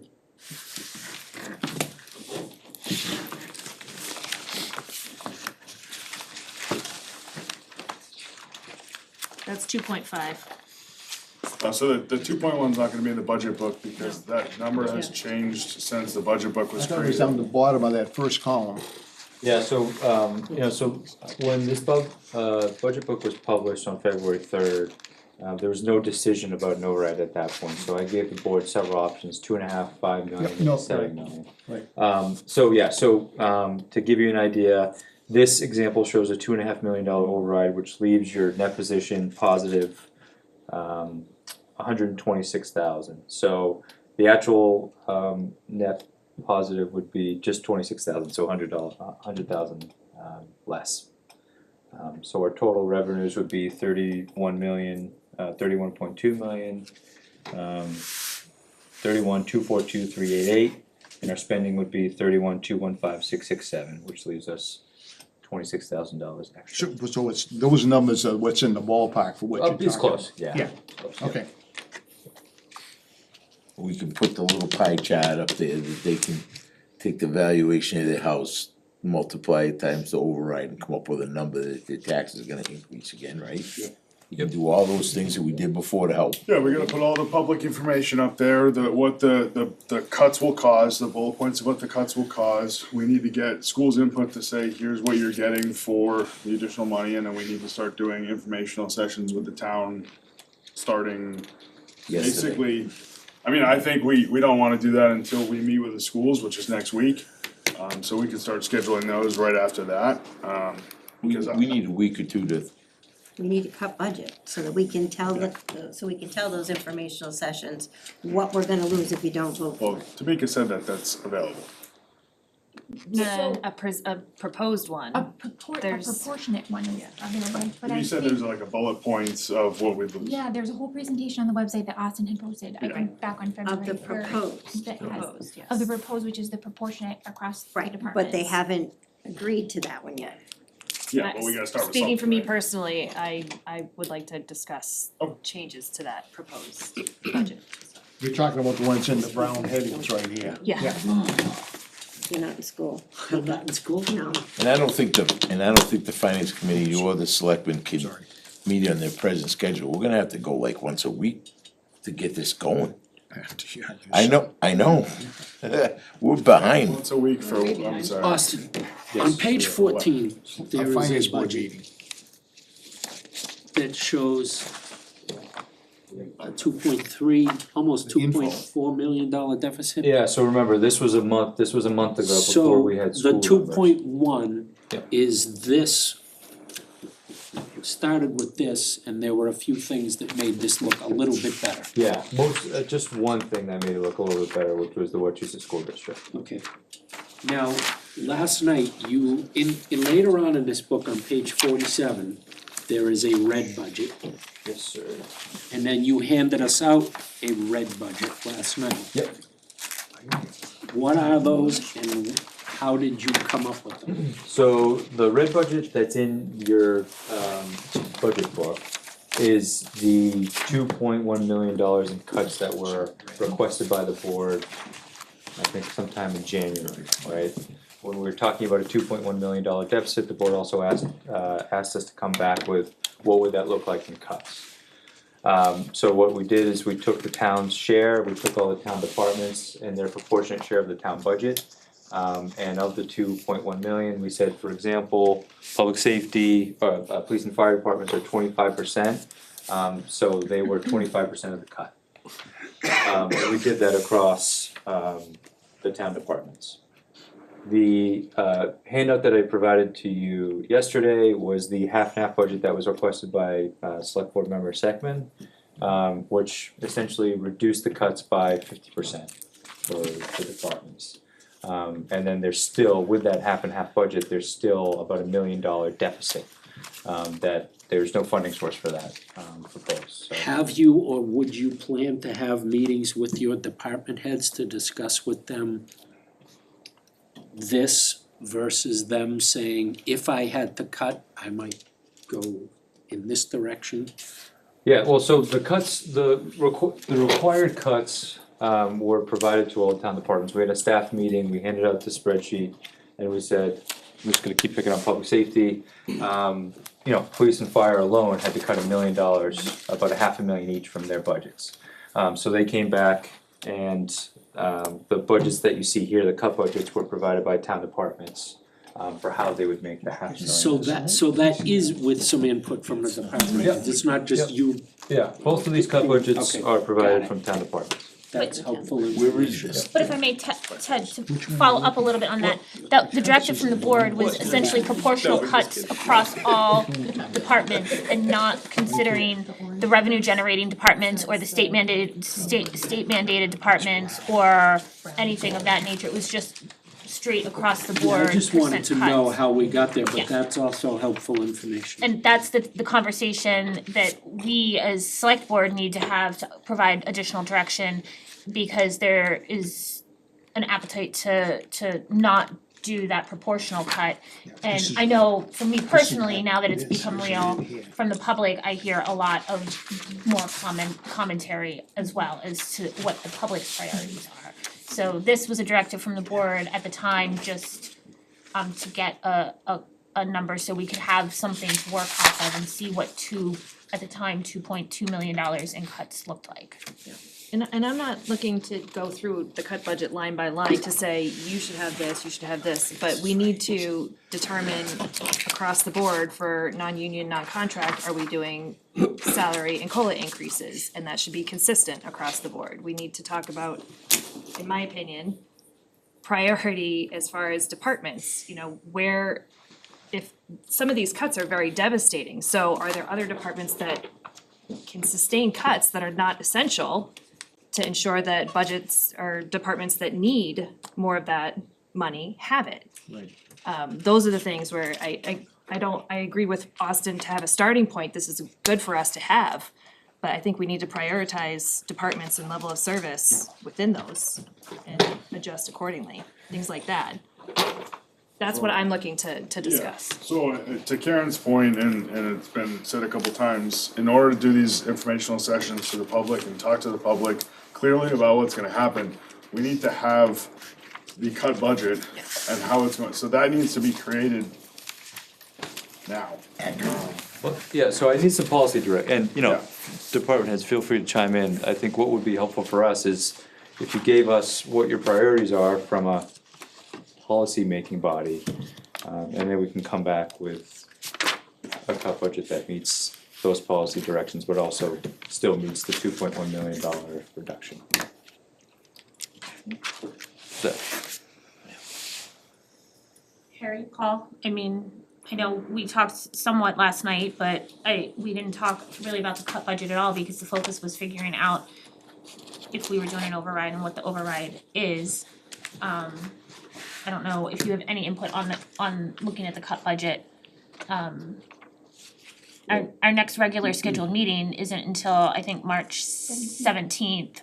And that's pushing it out late. We have a lot on that agenda also, and this again needs to take considerable time and dedication, and we pushed a lot of stuff off of the previous agenda because we wanted to try to solve the override question. So My thought is similar to Jen's. There are departments that create good amount of revenue, and we don't wanna hurt that revenue stream. There are some departments that actually create more revenue than their expenses. We need to take a look at that. So I think having a cut right across the board is not fair to all the departments. So that we need to take a look at that individually and see where those cuts should be. Paul? Do you have any input on the cut budget direction? Yeah, I am. Okay, are you looking for a vote? Is that what you're saying?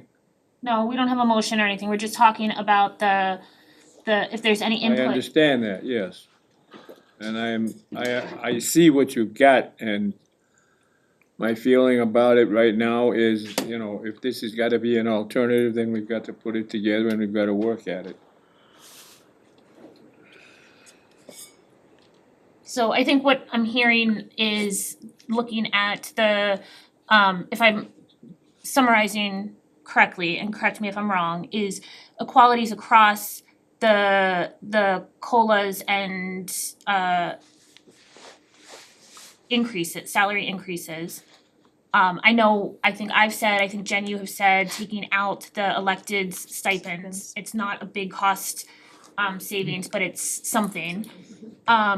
And prioritizing kind of the revenue generating and income taking and producing departments. And I think that, you know, we hear it's the building department, public safety, as well as I would say assessor, treasurer, collector, the functions of government, administration, the accountant, you know, the finance team, and prioritizing all of those. Am I missing any other big? You also have to remember, people move to Rutland for the charm, I hear that all the time, and you don't wanna cut off the charm either, so you gotta play it both ways, it's tough. That's where I would disagree, Karen, because I agree with you, yes, they move here for the charm, but when we're talking about paying for services, I'm just saying, be careful. I understand, I'm poking the bear. I've done I it for get it. 12 years, I'm telling you, But- good luck. But this is where, again, this is where we need to, the residents, this is not going away. We're looking at 5 years down the road, having a $10 million deficit.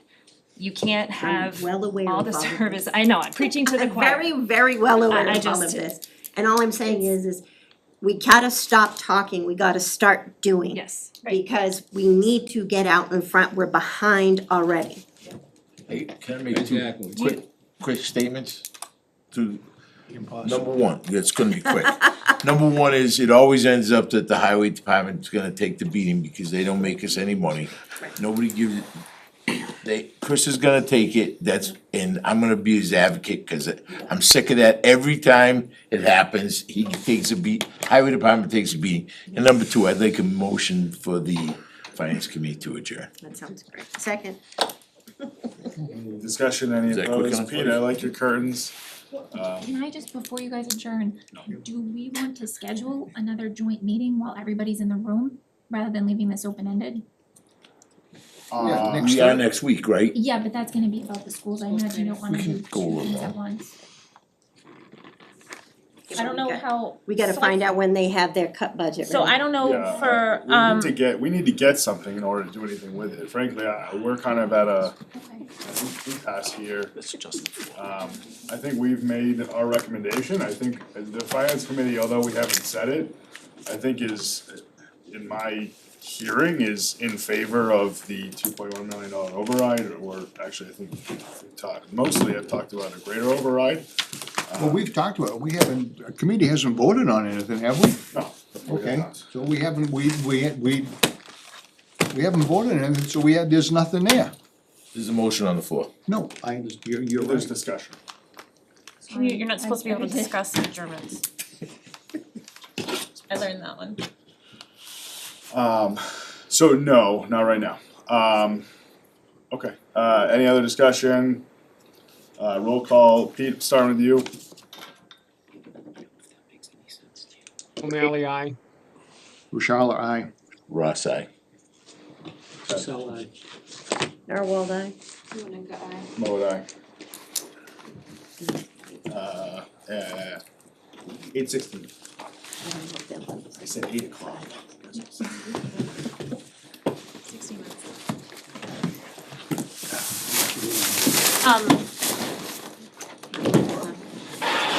We are obviously still just a 4-member board. I don't know if Tom was on it all or not.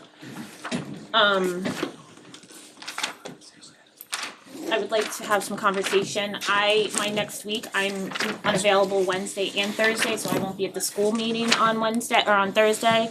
And I don't believe Tom will be either. I don't know if the 3 of you will be.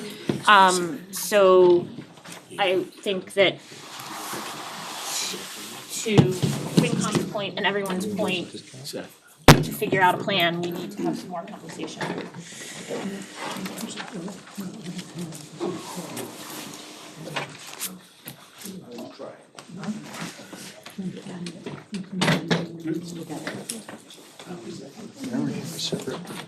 Separate. He just let me know that he's on a call. So that's just all that. Oh, no, he down there, he had a separate. That whole zero thing? I don't have a call.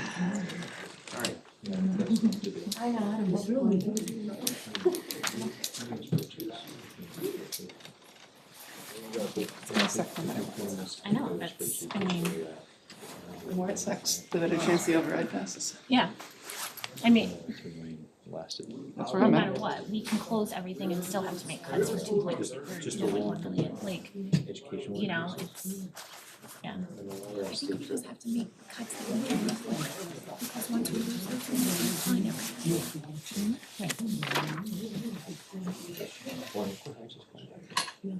But that's part of the problem is, and why we're pushing for the override, because we need it. So to Karen's point, if people want to join, they don't have to pay for it. Yeah. But at the end of the day, there's essential services that we have to provide.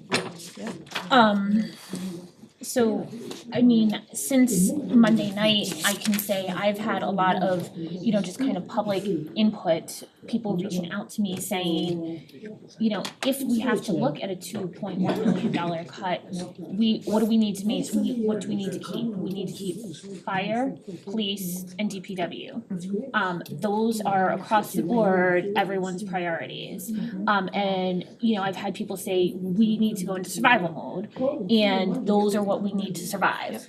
I would also argue that we need some level of administration and treasurer, collector, accountant, assessor, because building services, because those are also state mandated. We have things that we need to do, but also help generate revenue. They send bills out, they take money in.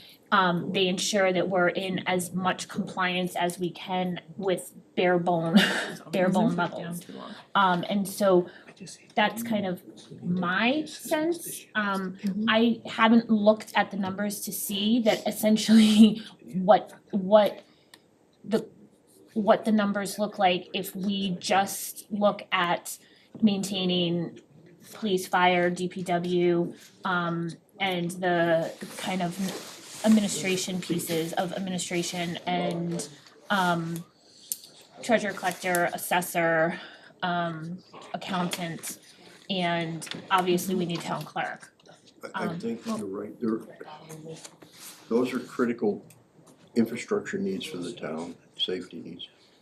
but everybody's gonna have to take a cut, that's the problem. You can't take 2.1 million and not include, and I don't think we're saying that, but not include police and fire. Oh, no, they'll have to, So the question is, how do much? we reduce the severity? right.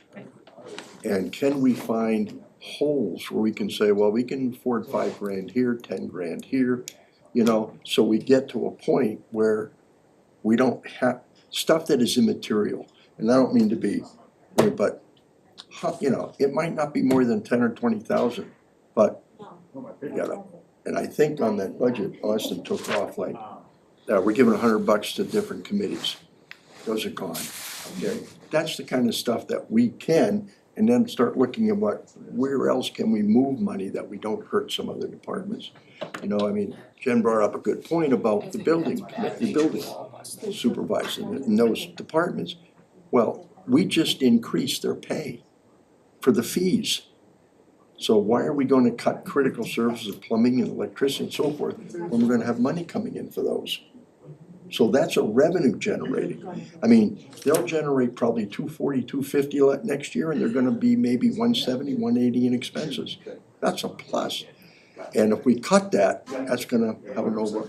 So I think that's what you're saying, looking at this kind of critical infrastructure stuff. Yeah, and I'll say it, and I'm gonna be the bad guy in the room. There's no room for council on aging. There's no room for a planner. These are things that, as much as we would like to be able to provide them, they're not essential. Nancy said even last night, the Rutland residents don't have to go to the Rutland Council on Aging. They have the ability to go to other towns for that, and other towns do have that. So can we figure out how, is there, you know, whatever state funding we get, that we can transport our residents to other council on agings, and that department is gone or severely reduced. And same thing with the town planner. We don't, the town doesn't wanna do any economic development anyways, so what about a town I planner? hear what you're saying. I think we'll probably fundamentally disagree on. I understand, yes. On the depth of what those Yes. two are, you know? But everybody's gonna have to, yeah. But the other consideration is, you know, we've got, you know, all the assistants that, you know, just going through we have the assistant town clerk, we have in the collector's office, we have the assistant treasurer, we have the payroll assistant, like, these are all, you know, we need them. There's a reason why they're there, and what's the impact if those were to go away? We still have to pay unemployment, so how much of it a cost savings is eliminating positions? 70% of their salary or something, because I think the number that I had heard is for, Yeah. it's like a 2/3 Yeah. ratio or something, so 75%. So even eliminating the salary of a position isn't a cost savings, because we still have to pay it someplace else. So It'll be a tough decision. there's still gonna be a significant chunk out of the big three, no matter We what. may figure out another way and only cut half of it, or cut a quarter of it. We've gotta come up with a way to be creative this year, if they say no.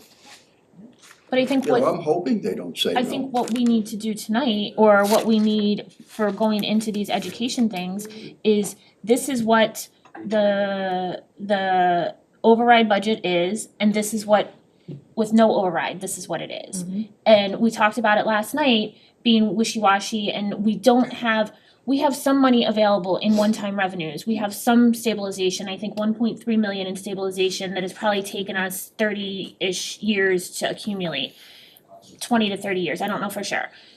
We have just under $1 million in free cash, but we know that some of that needs to go, you know, we've had some expenses. We've been fortunate because we've been budgeted so that we have some free cash to clear from our accounts, not a lot. I think the number there is what, 200 to 300,000 that has cleared, which is, I think, well within, on the low end of what DOR recommends. And then we have other revenue unanticipated revenue that has come in also to get us there. But when we're budgeted so closely and we have aging infrastructure that we're not taking care of, and we need to have something available to be able to utilize if we're not funding snow and ice, which we never do. And we know there was one year, a couple years ago, that account I think was in like $250,000 or $300,000 deficit, because we had so many just small little ice storms, but they were freezing rain ice. So I'm personally not comfortable even considering those. To me, those funds are not healthy enough, and it's ultimately still setting us up next year for, this is a structural issue, and we know that and we've seen that. And so I think we need to address, I would like to address the structural issues, and that's, we need to continue to advocate to increase our revenue through the levy and or make the cuts. And because if we want that, this is what it costs to do, and you can talk until you're blue in the face about whether or not Prop 2.5 is a good thing or a bad thing. But the fact of the matter is, nothing that we are obligated to pay for is staying within a 2.5 increase. And that's, you can look at insurance, you can look at whatever. So Go ahead. So I just, I fully understand and appreciate the sensitivity, for departments that, also, for example, like fire department that brings in revenue, but, our town budget isn't very big. Less fixed costs, it's only like, it's 8.5 million. So, general government, which includes, everything that you see up here minus the undistributed expenses, it's 19% of our town budget less fixed costs. Public works and public safety are 76% of the town budget. So those are gonna have to be the largest reductions, right? We simply can't make up 2 million just on.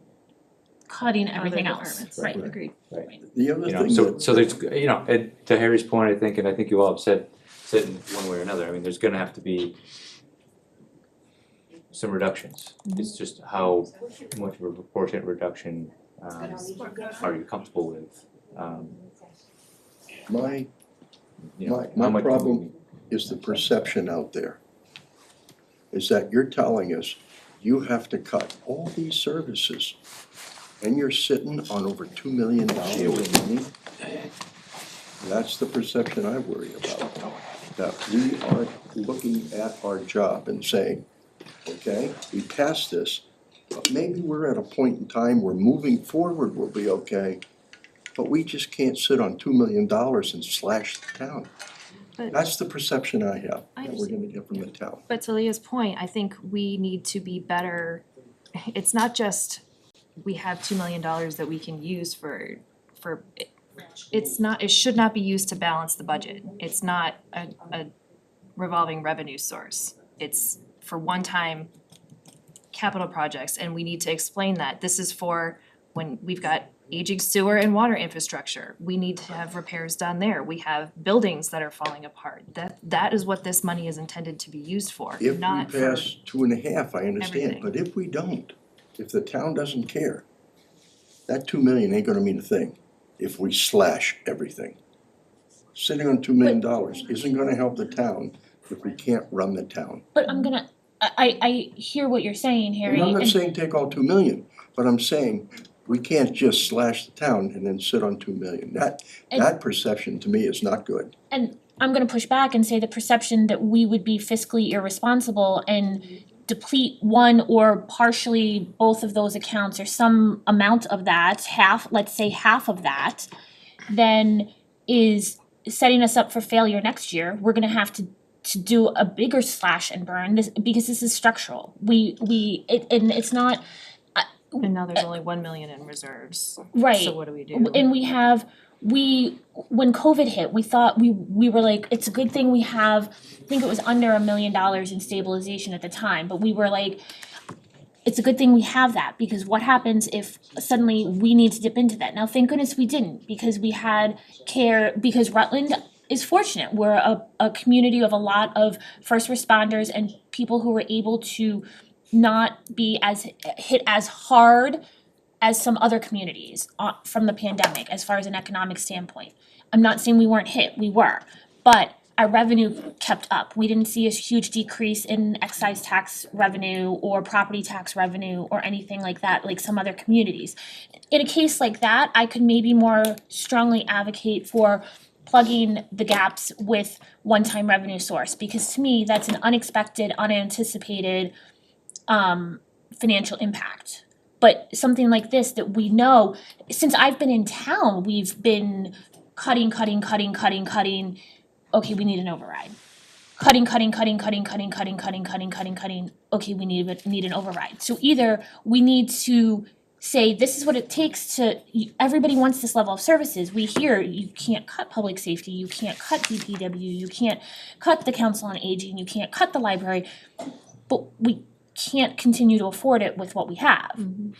So that's why I say if the townspeople say we can't do it, that I'm personally not okay knowing that it's structural, throwing money that $2 million sounds like a lot, but we have, like I said, snow and ice. If there's something happens with heating oil or electricity that is unexpectedly high or unanticipatedly high, or we have a catastrophic building failure, just because we don't have a fully staffed building doesn't mean we're just gonna let the building sit there and deteriorate. It costs money to tear it down. We're gonna have to, if that's what it takes. So that's where I'm coming from as far as the accounts. I understand, and again, we're not gonna solve this tonight, we gotta work on what we wanna do, but all I say is, if the town says no, then we really tell them, we're slashing 2 million from all the departments, committees and everything.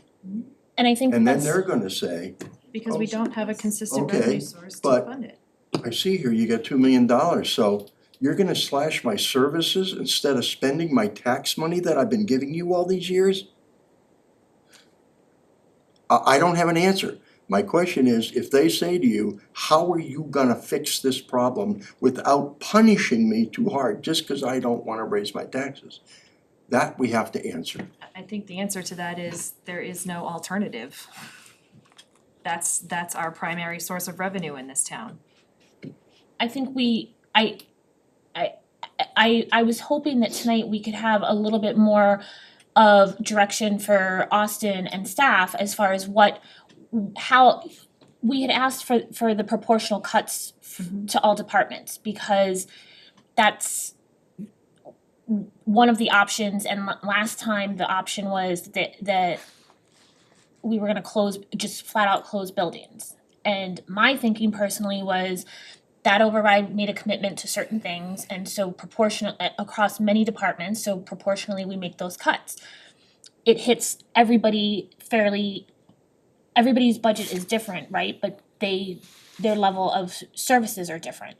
So that's what, and tonight we're hearing we need to prioritize the revenue generating and kind of survival departments. And So again, I ask, how do you explain to the town you're gonna pay for it? And you gotta be ready to answer the questions. We have to be able to, okay, we're gonna slash you. What does that mean? So, we cut everything. And then they say, well, we got $2 million that we wanna be able to have for next year and for emergencies. Well, isn't slashing police and fire an emergency? But We just have to be able to answer that, that's all. so I guess I would ask you then, Harry, I hear that you are very much for depleting one or some of I don't believe in depleting anything, I believe in using some of it, but not depleting. so utilizing some of it, then how do you spell out then what that does fiscally to the town, fiscal policy wise and responsibility wise to the town, that now when we have to go out borrowing, our bond rating is terrible and it costs a whole lot more to borrow for the ladder truck that was approved. That we can't, then we will have the conversation that we can't, I was on the board when the bond rating wasn't that great, and the work that FinCom and the board and the town has done to improve the bond rating has been tremendous. And to just in 1 year that we know is a structural issue, consider wiping out all of that work to make any additional borrowing current that's already been approved or future. I'm not just talking about the next couple years, I'm talking about 5-10 years down the road that it could impact us on the borrowing side. I can't say that we are going to throw this at this problem right now that we know is a structural problem and it's only going to address it for this year, and it's gonna set town in a worse financial position for anything going forward, including next year's budget and our borrowing capacity and everything. So that's where I'm coming from. I know how you feel. I think you know how I feel, okay? I don't think we need a vote on this. We just need to get some time to sit down and start looking at that budget and going through it and saying, what's the reality that we have to do with this budget? Can we save any money there? What if we take 200,000 out of it or 300,000 out of it? I don't know, because we haven't sat down as a team and looked at the budget and really said, this is what it is. We have Austin's budget, which we can just say, oh, we're gonna go with that. The town slash and burn. I don't think that's the way to go, but we still need to, we're asking for a $2.1 million override, and we need to present something that if that doesn't pass, because we're not going and saying that we haven't made a commitment. Last night, we didn't make any commitment that we were willing to put any one-time funds into that. We're saying it's a $2.1 million override, or we're cutting $2.1 million, and that's that. And so I think we need to look at what the $2.1 million in cuts looks like. well, I think we already know. Because we went across the board, and if you're saying we need to look at it, well, yeah, then that was exactly what Jen and I are talking about. We look at each piece of the town to see where we really wanna make it. But we do have the 2.1 million cut. But I'm sitting here and I'm thinking, to Austin's point, the police and fire right now with proportionally, that's $1 million. If we look at other non-essential, I will say, and we talk about council on aging, planner, that gets us what? 200? It's like pennies. Right. So, as we said, it's still gonna be a significant cut to the big three, no matter what.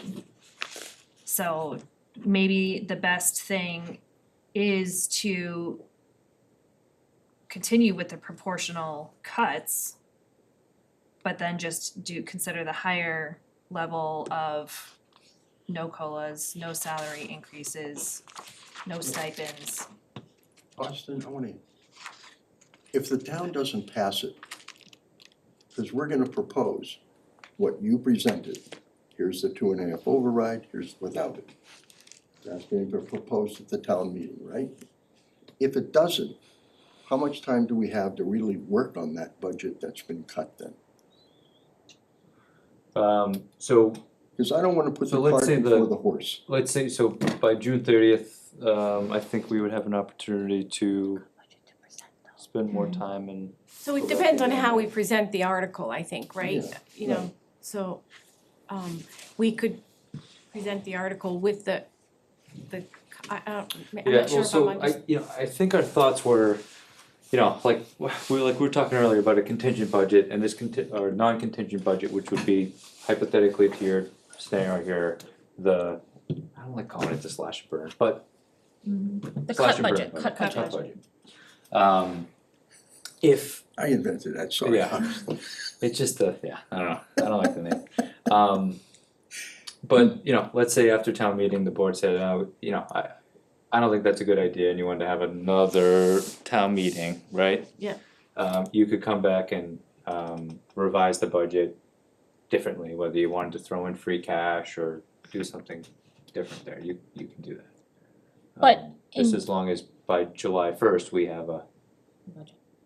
Whatever the budget is, whether it's a slash and burn or some other revised budget. And I think to FinCom's point, I think we've been saying this, I think staff has been asking for it, in order to do any sort of advocacy or advocacy, and I say advocacy, but information sessions as to what that we're going for, the education sessions like we did before for the previous override, this is what an override is going to get you. We need to have something to show residents what you're gonna lose. what happens if We not. already have it. Well, so, and Harry, I'm sorry, but did I answer your question? Yeah. Okay. And I think we have, if, so go ahead, To Austin. give you an idea, this is a potential warrant article, and I'll zoom in. But this is a contingent budget, right? I'll just try to make it as big as possible for everyone. So, they call it non-contingent appropriations on the left here. This is the cut budget, right? So you see, and these are just example categories from the Department of Revenues. This is an idea from the Department of Revenue. It shows what the budget would be if it was cut. On the column on the right would be the difference between our override budget and the cut budget. So it would say, in this example, for selectmen's salaries, the cut budget would be 45,000. The override budget would add 6,000 to that. So this was the recommended structure by Department of Revenue for a contingent budget. So it shows you, and I think we would construct ours a little bit differently, more so probably with these functional categories that we have in our budget book. But it would give you an idea, high level, the difference between the cut and the override. And it would be broken down by department? And we're playing around with a couple ideas earlier, whether it's, you do general government, public safety, public works, human services. Something we haven't obviously talked about yet is the construction of the warrant article. Do we want to include the school budget as a part of the override? So do you have it all in one article? They call it an omnibus budget.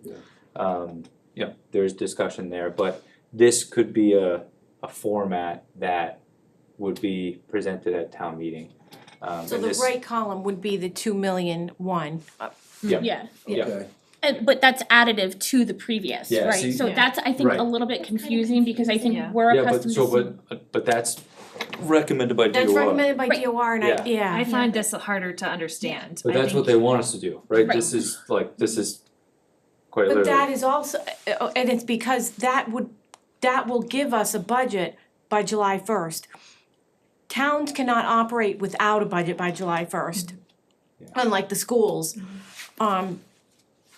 So if both contingent, if town meeting votes to approve the non-contingent and the contingent, but ballot fails it, we would still have a budget because the non-contingent, so Oh, Right, that's, that's what I that's worry the about. purpose of that. I was saying confusing as in, I would like to see a column that says, here's the cut budget amount and here's the override budget amount. Yeah. that Well, we're so we passing. could add dollar another amount, column not the there that shows the increase. difference, Yeah, not right? the increase, Yeah, cause that's then you're, like, confusing doing to mental me, math. cause you're, Yeah, just I to mean, see the totals. we could do that, That's but all I I- think, that's all I for It's the just purpose how of the votes DOR, would be. they need to see what I'm sorry, Donna. Yeah, no, I. They cut need you to off. see what the $2.1 million Is is, adding, yeah, right? right, yeah. And that's why they're recommending it could be constructed that And I think, and I understand why DOR is recommending it and having it explained that way, it makes perfect sense. I don't think that that's how we as a community are accustomed to seeing it. So there's going to be an education piece to that as well. And so I don't know if this is the first iteration of something, if it's worth having a third column to kind of Jen's point that says essentially the sum of Harry's point to not have to do the mental math or whoever said about the mental math and everything, that you take the non-contingent budget summed with the contingent budget, and that's the total of the contingent budget. So you see the increase as well as the sum total. Yeah, We it's could just do the that. motions would be the other subtotals that would equal the grand total. Right. Right. Yes, So but yes, I it's all in think the the motion. presentation, yes, it's And I all in was the gonna motion. say, I think the motion could stay as these Yes. motions are, Yes. but to provide the documentation. So add it's a that- visual. Right, Yeah. right. Yeah. But that, the way that that's constructed, one article, Is essentially We a have a total budget, Yes. it's Yeah. not going through line by line, Right, department right. by department, Right. or Yes. and then if Which- it's successful, good, if it's successful or not, we have a budget. right, no matter what, we have a budget. And I think honestly, we've had this conversation and all pieces of the budget are equally important in what brings to town, right? And so I think that that's the piece of doing a total comprehensive total budget, total budget, school and right? Do you wanna include the schools as a part of it? I don't, I've been thinking a lot about, you and I talked about that and bring it up, and I've thought a lot about it, and I don't think it makes any difference. I think the best thing is, here's the budget. We got them both there. Well, so I You know? guess the reason why we were I- sort of yeah. asking if you wanna include, No, go ahead, continue. hypothetically, if your non-contingent, the left column there was $1,000 less. If you're less than the appropriation, it's a no vote, So to fail the school budget. so you're failing the school budget. Right, so that's where I was gonna comment is there's been a lot of discussion and contention around the school budget. I would hate for everything else to fail just because the town Well, you did not agree with the you school could do budget. a dollar, right?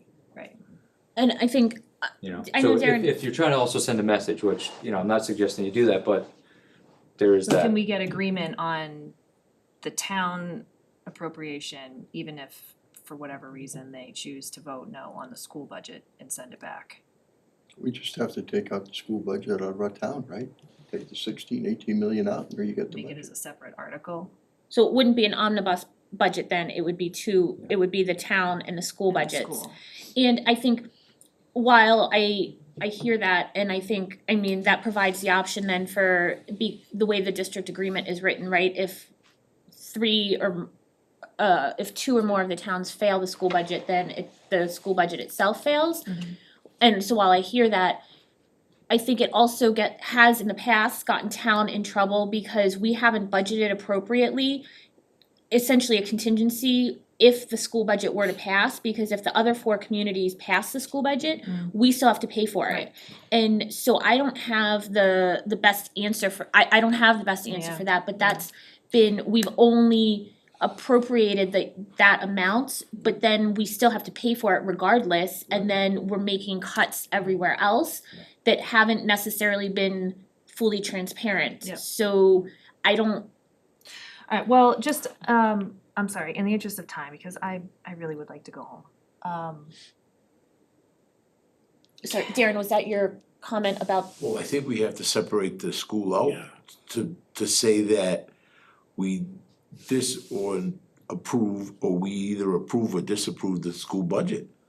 And Austin's right, we can do it by $1, but we can, or $1,000, but we gotta, if we say that's $18 million budget pass or whatever, we're not voting against the schools. We have to be one of the 5 towns that votes against the school. And that's, however we gotta break it out in Austin's way, we gotta be able to, it's the town budget and the school budget. Well, in it's my 2 mind. school budgets, so it needs to then be, Right. and I would say, in the past, we've done. We don't have to do both of them, all we have to do is we have a mandated one, and then we have that extra one. No, we got Bay Path, Vocational. Yeah, yeah. We got what you- So I think two school budgets. and this we can maybe get down to the finer details of this, Yeah. because I think there's a way that we put all the required expenses for both Wachusett and Bay Path in the town budget, and then separate out the quote unquote discretionary of Wachusett. I don't know if it can be done, but in the past, we voted every piece of the Wachusett and the Bay Path budgets for transportation and debt services and everything, and MLC and all of it, whereas all of that's state mandated. So we can, but I think to get back to what the cut budget looks like, the cut budget that Austin has provided us is the proportional cuts across all departments. And I think the conversation is, are we as a board comfortable with that? Or do we want to have the directive of, you know what, like, to Jen's point, like, is there planning? Is there council on aging, like, versus taking some of that savings, because I don't think it's gonna be an actual $200,000 in savings after we pay out unemployment and the cost of losing people and apply that to, I'm gonna say the building department or public safety, something. I think the only thing I'm looking at is having a discussion about, do we stay with equal, or we gotta say, okay, this is a little more important than this one, so we'll take a little here, add some here. We fine tune it as a board versus just saying we're going equally, so that's all I'm looking at, so. I actually would, again, the more we're talking about this and understanding the minimal of the other smaller departments, how minimal it would be to cut those, I still feel like I would like to lean on Austin as far as his knowledge of the departments. Is there anything that we could take from over here that would be useful or make, you know, in any of those other areas where, like I said, the big one that's standing out is Seth's comment again, that if we lose an ambulance, we're losing revenue if we don't have staff for that. Is there enough of a cut somewhere in a different department that has less impact that we could avoid something along those lines? But I'm for the most part, I feel like I'm okay keeping a proportional cut budget with your, like I said, knowledge. Can you take a look and see where any of those might?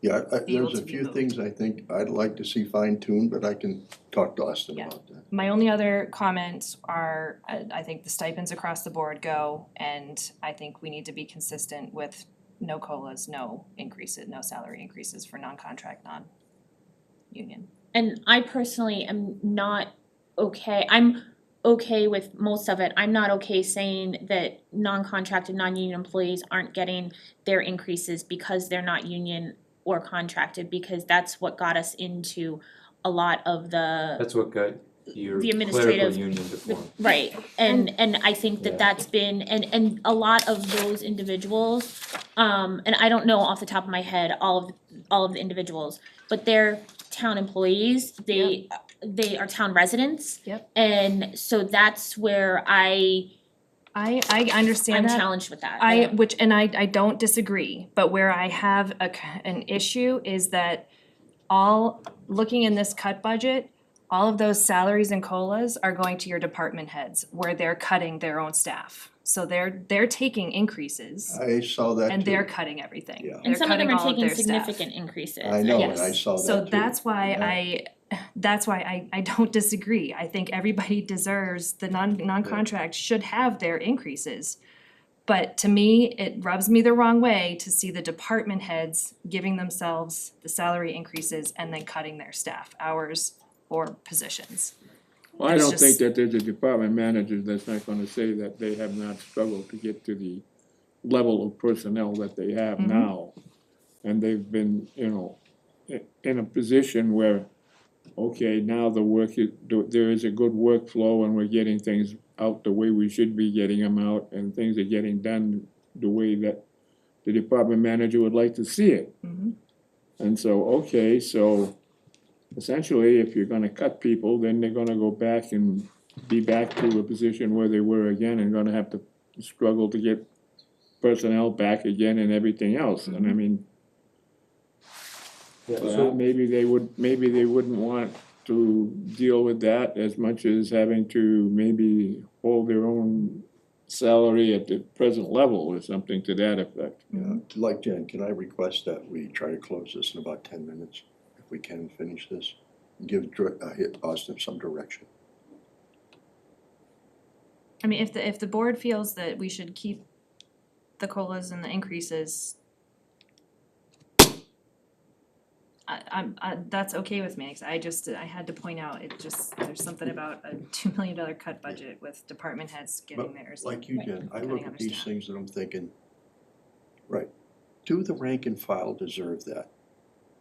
Do the people who are at the top deserve that when we're gonna cut their staff? And my feeling is, if they don't wanna cut theirs, okay, they're not willing to rescind that, and they wanna lose staff, then they gotta work harder. Cause they're making that decision, not us. And I That's think I just wanna, and I hear that, and I just wanna also push back that Austin's worked hard to try to get a lot of our department heads out of contracts, because we have been in contracts with department heads that have had increases very much like the CBA increases that we contractually are obligated to do. And my fear is by taking out those, that then we are continuing to push towards a fully contracted and or unionized CBA contracted community. And maybe that's maybe that's what we as a town want. I don't know. Maybe that's a chance we have to take at this point in time. But I'm saying we took that chance and we got the clerical union. And that's because that chance was taken for years and years. And to me, we did not treat them fairly, even giving them increases or even being compensated somehow for the rest of the workforce. So to us, that was on us. That wasn't. Yep, and just, I've heard obviously feedback from members about this, so I did put together a spreadsheet. In the 2.1 cut budget, those who took an increase, the total, if we were to freeze that and level fund them, that would be just about $30,000.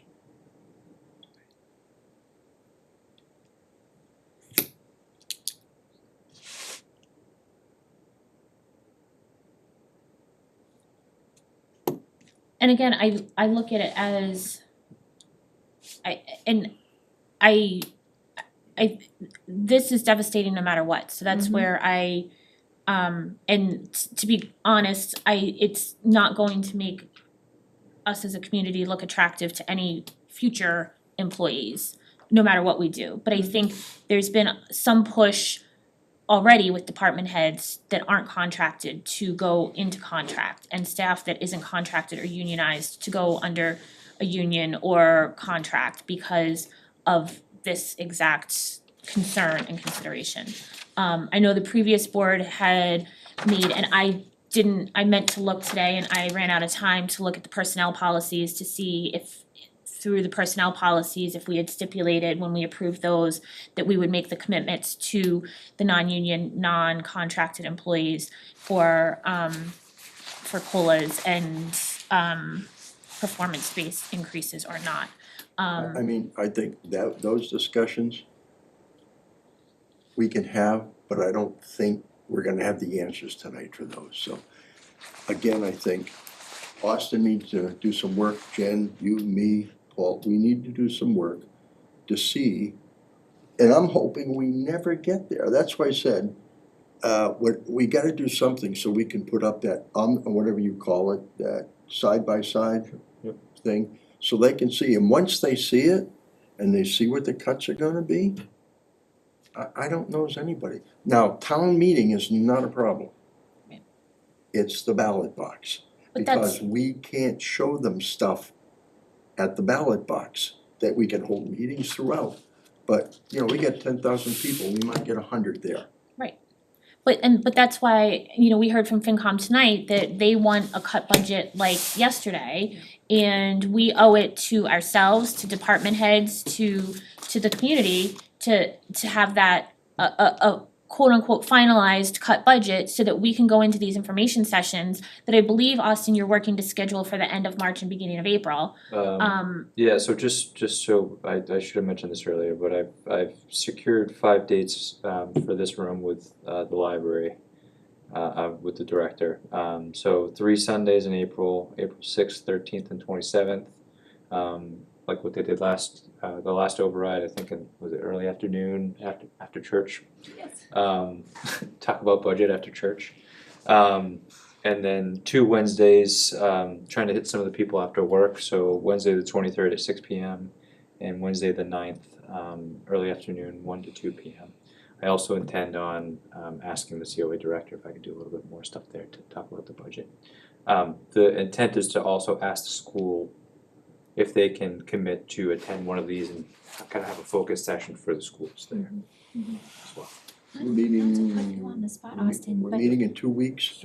Yeah, sorry. I was just gonna say, I know we had briefly mentioned, or when we were talking with Mike Moriarty about maybe also doing like a YouTube video Yeah. that could be posted so that people could watch a condensed version without having to actually watch one of the recorded meetings, just to try to hit as many people as possible, but I don't wanna put you on the spot, No, cause I don't know Absolutely. if you're comfortable with that. Yeah, totally. I feel like we did a lot of it. We could repeat that. A lot during COVID. Yeah, you know, and you know, I think once we have a couple to talk about, I can essentially replicate this presentation that I gave you guys a month ago and you know, talk about that. But we're gonna have to have like definitely a strategy. But I definitely wanted to quickly secure with Carrie this room for those dates. And you know, once we know what the cut budget is, we'll put this out and try to help people about this.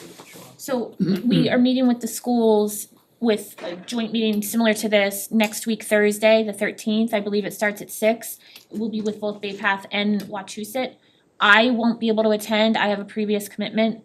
And I imagine Tom won't be able to attend either. So I don't know how much conversation after everyone will have. Our next regular scheduled meeting is that following Monday, the 17th. We have a full agenda with items that we absolutely need to address. I don't want to minimize that we need to address this, but I think are going to need to be looking at having another special meeting to look at the agenda at this piece, because we need an answer sooner than later, and it's going. What I would like to do is, I think I'm gonna give my what I see are cuts and changes to Austin. If you don't mind, we'll sit down and we'll do that. So at least you have that piece to work with, and Jen may wanna do the same thing. Yeah, I maybe from everyone. Well, yeah, I mean, I think we talked about. So I think you mostly had questions, right? But if you wanted to also, like, if everyone could give me their suggested ideas, like, you know, so I know Jen, you meant, like, is that an actual proposal, like the COA and the town planner? Is that something that you'd wanna see, or? I think completely cutting them, I don't think is worthwhile, just because of, like we said, all the unemployment and, you know, but is there something like reducing them to 20 hours? Yeah. Well, I think on the planning budget, I think that's a reduction in hours. But again, this is what I don't know, like, is it even is it gonna do anything? Yeah. I think In the grand scheme. benefits to. I guess I look at it, small amounts add up. Sometimes you But get there's big only amounts. there's only so many small Right, amounts. but we got it, no matter what, it's 2.1 million. Right, but I think, but I think we also need to keep reminding ourselves that a cut doesn't mean that that's 100% cost savings, that there's a cost to the cuts also. And so we may say, I think, you know, Jen and I quickly looked at just the planning department and the COA, and though on paper that looks like a cost savings of roughly $200,000, but then we know that there's going to be unemployment and other hits, because some of our revenue may be linked to having those programs in existence, or. The one thing I do wanna put out there, and I know that we're trying to close, but you know, so across all of the cut budgets, you may have noticed one thing that we didn't change is the fixed cost budget. And you know, there is a reality there that if there's staffing reductions, just let me use me as an example. I don't wanna talk about other people. I'll use me. Let's say you guys cut me completely. Yes, there is an unemployment cost, but I'm also on a family plan, right? So there's gonna be reductions that you can take out of the fixed cost budget for health insurance for me, for a family plan. There's also gonna be reductions in the pension assessment that you can take out of there, right? So you're gonna see reductions in our fixed cost budget, but without knowing what the level of potential reductions would be, we didn't wanna change that, because that's probably gonna be where you transfer to unemployment from, right? You're gonna make a new line or increase the unemployment line item from your health insurance and from your pension. So Also, And I- can I ask a question about unemployment? I'm sorry, Leah, I No, didn't go- mean to no, cut go you ahead. off. So, are we only required to pay the unemployment until the individual gets another job or a maximum of 6 months? Yeah, and if they file, some folks don't, right? Yep. For whatever reason. Or some folks delay file. Yeah, that happens. But it's not, so it's not a permanent expense, so it could be Yeah. short term, it could be max 6 months. Yeah. Okay. Right, but it still doesn't, in the planning for the budget, it's not Yeah. and I So we'll- I wanna sorry. caution, I wanna caution that we get into the personal personnel piece as to who's on what plan and ages and everything, because then that can easily set us up for lawsuits Yep. for, Basically, we'd have to do all that internal, and that's something that we would just adjust accordingly. right, but I just wanna be cautious that we're not going through and saying, oh, well, I think that this employee is, That's why I use me as an you know, like example. Austin is a young individual and on a family plan, and we know he's gonna have a baby in May, so like, let's go, you know, like, Thankfully, family plan doesn't add up after. right, no, but Could record Save you guys money. videos here. but or somebody is Right. has more health concerns than others, or Yep. you know, so I Yep. just wanna be mindful that we're not doing it from that perspective. Yeah, no, and we definitely wouldn't say that publicly, you know, but, you know, obviously it's a part of our back. Right. Okay, do we have enough information here? I'd like to Could make a record motion to videos here and broadcast them on the local channels. For what, you know, you give them a couple of minutes each or 3 minutes each or whatever to discuss what they want, what their ideas are, what their thoughts are, and this sort of thing. You know, that would be something, It's a great idea. you know, it's not YouTube, but nevertheless, you know, the people in town would be able to look at it and reference some ideas. Do you got any fun backdrops? I'm sorry? Could you do like a fun backdrop? Yeah, this one, You know, the like cow. a tropical one or Oh, something? yeah.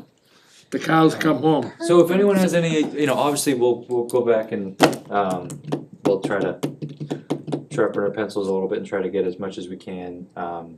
But, you know, I definitely am gonna need some assistance because, you know, 2.1 million is a lot of money and, And nobody's happy about it. I wanna acknowledge that, and I wanna acknowledge the amount of work and time Austin department heads and all the staff have put into it, so I don't wanna minimize that, but But we gotta prepare Right. for the earthquake. Yeah, before we adjourn, are we going to plan a meeting between now and the 17th, or are we planning on having that discussion on the same night as a regular meeting? I just worry we're gonna be there till midnight. right. I need to look at calendars and see, you know, like I said, my next week for sure, I have previous commitments Wednesday and Thursday that I can't get out of. I could potentially do other nights, but I know there's some stuff on Monday night, school committee, I was planning to be at school committee because they will talk about their budget on Monday night, but obviously our budget is as important as that, so I don't know. Yeah, I got the same problem. I am tied up just about every night next week. but- Yeah. Except for Tuesday. That's it. And we could still technically fit it in as a Zoom if that's, you know, like to have more of this kind of roundtable discussion. It's still a public meeting and it's still available, but that keeps it from having to necessarily be in a physical room, and people can do it from home. But if that's definitely, you know, Tuesday is not, I don't think any of us are psyched about more meetings, but we have a lot of business to cover and not a lot of time. so next Tuesday, is that what you're asking? I can't do Tuesday, I have historical commission. 'Cause if it is, and like I'll have to post the agenda tomorrow, right? Right. I might be able to do Wednesday, the 12th. I can't do Wednesday or Thursday for sure. Those two I know for sure are Yeah, out, so. okay. It doesn't sound like we'll be able to get anything before. So if we Before can, the 17th. Yeah. so if we can send Austin everything, and then we can look at the agenda and see, I don't wanna, there's a lot that we pushed and I don't wanna push, and I don't know that we're gonna be able to get through it all. After Monday, I will know more about what I can do the rest of the week, but Monday is kind of up in the air right now. So, can we So- have a motion? I make a motion to adjourn? Is there a second? Second. Roll call. Second, aye. Matt's and I. Ledger I. Whitman I. 9:10. Okay. Not quite then.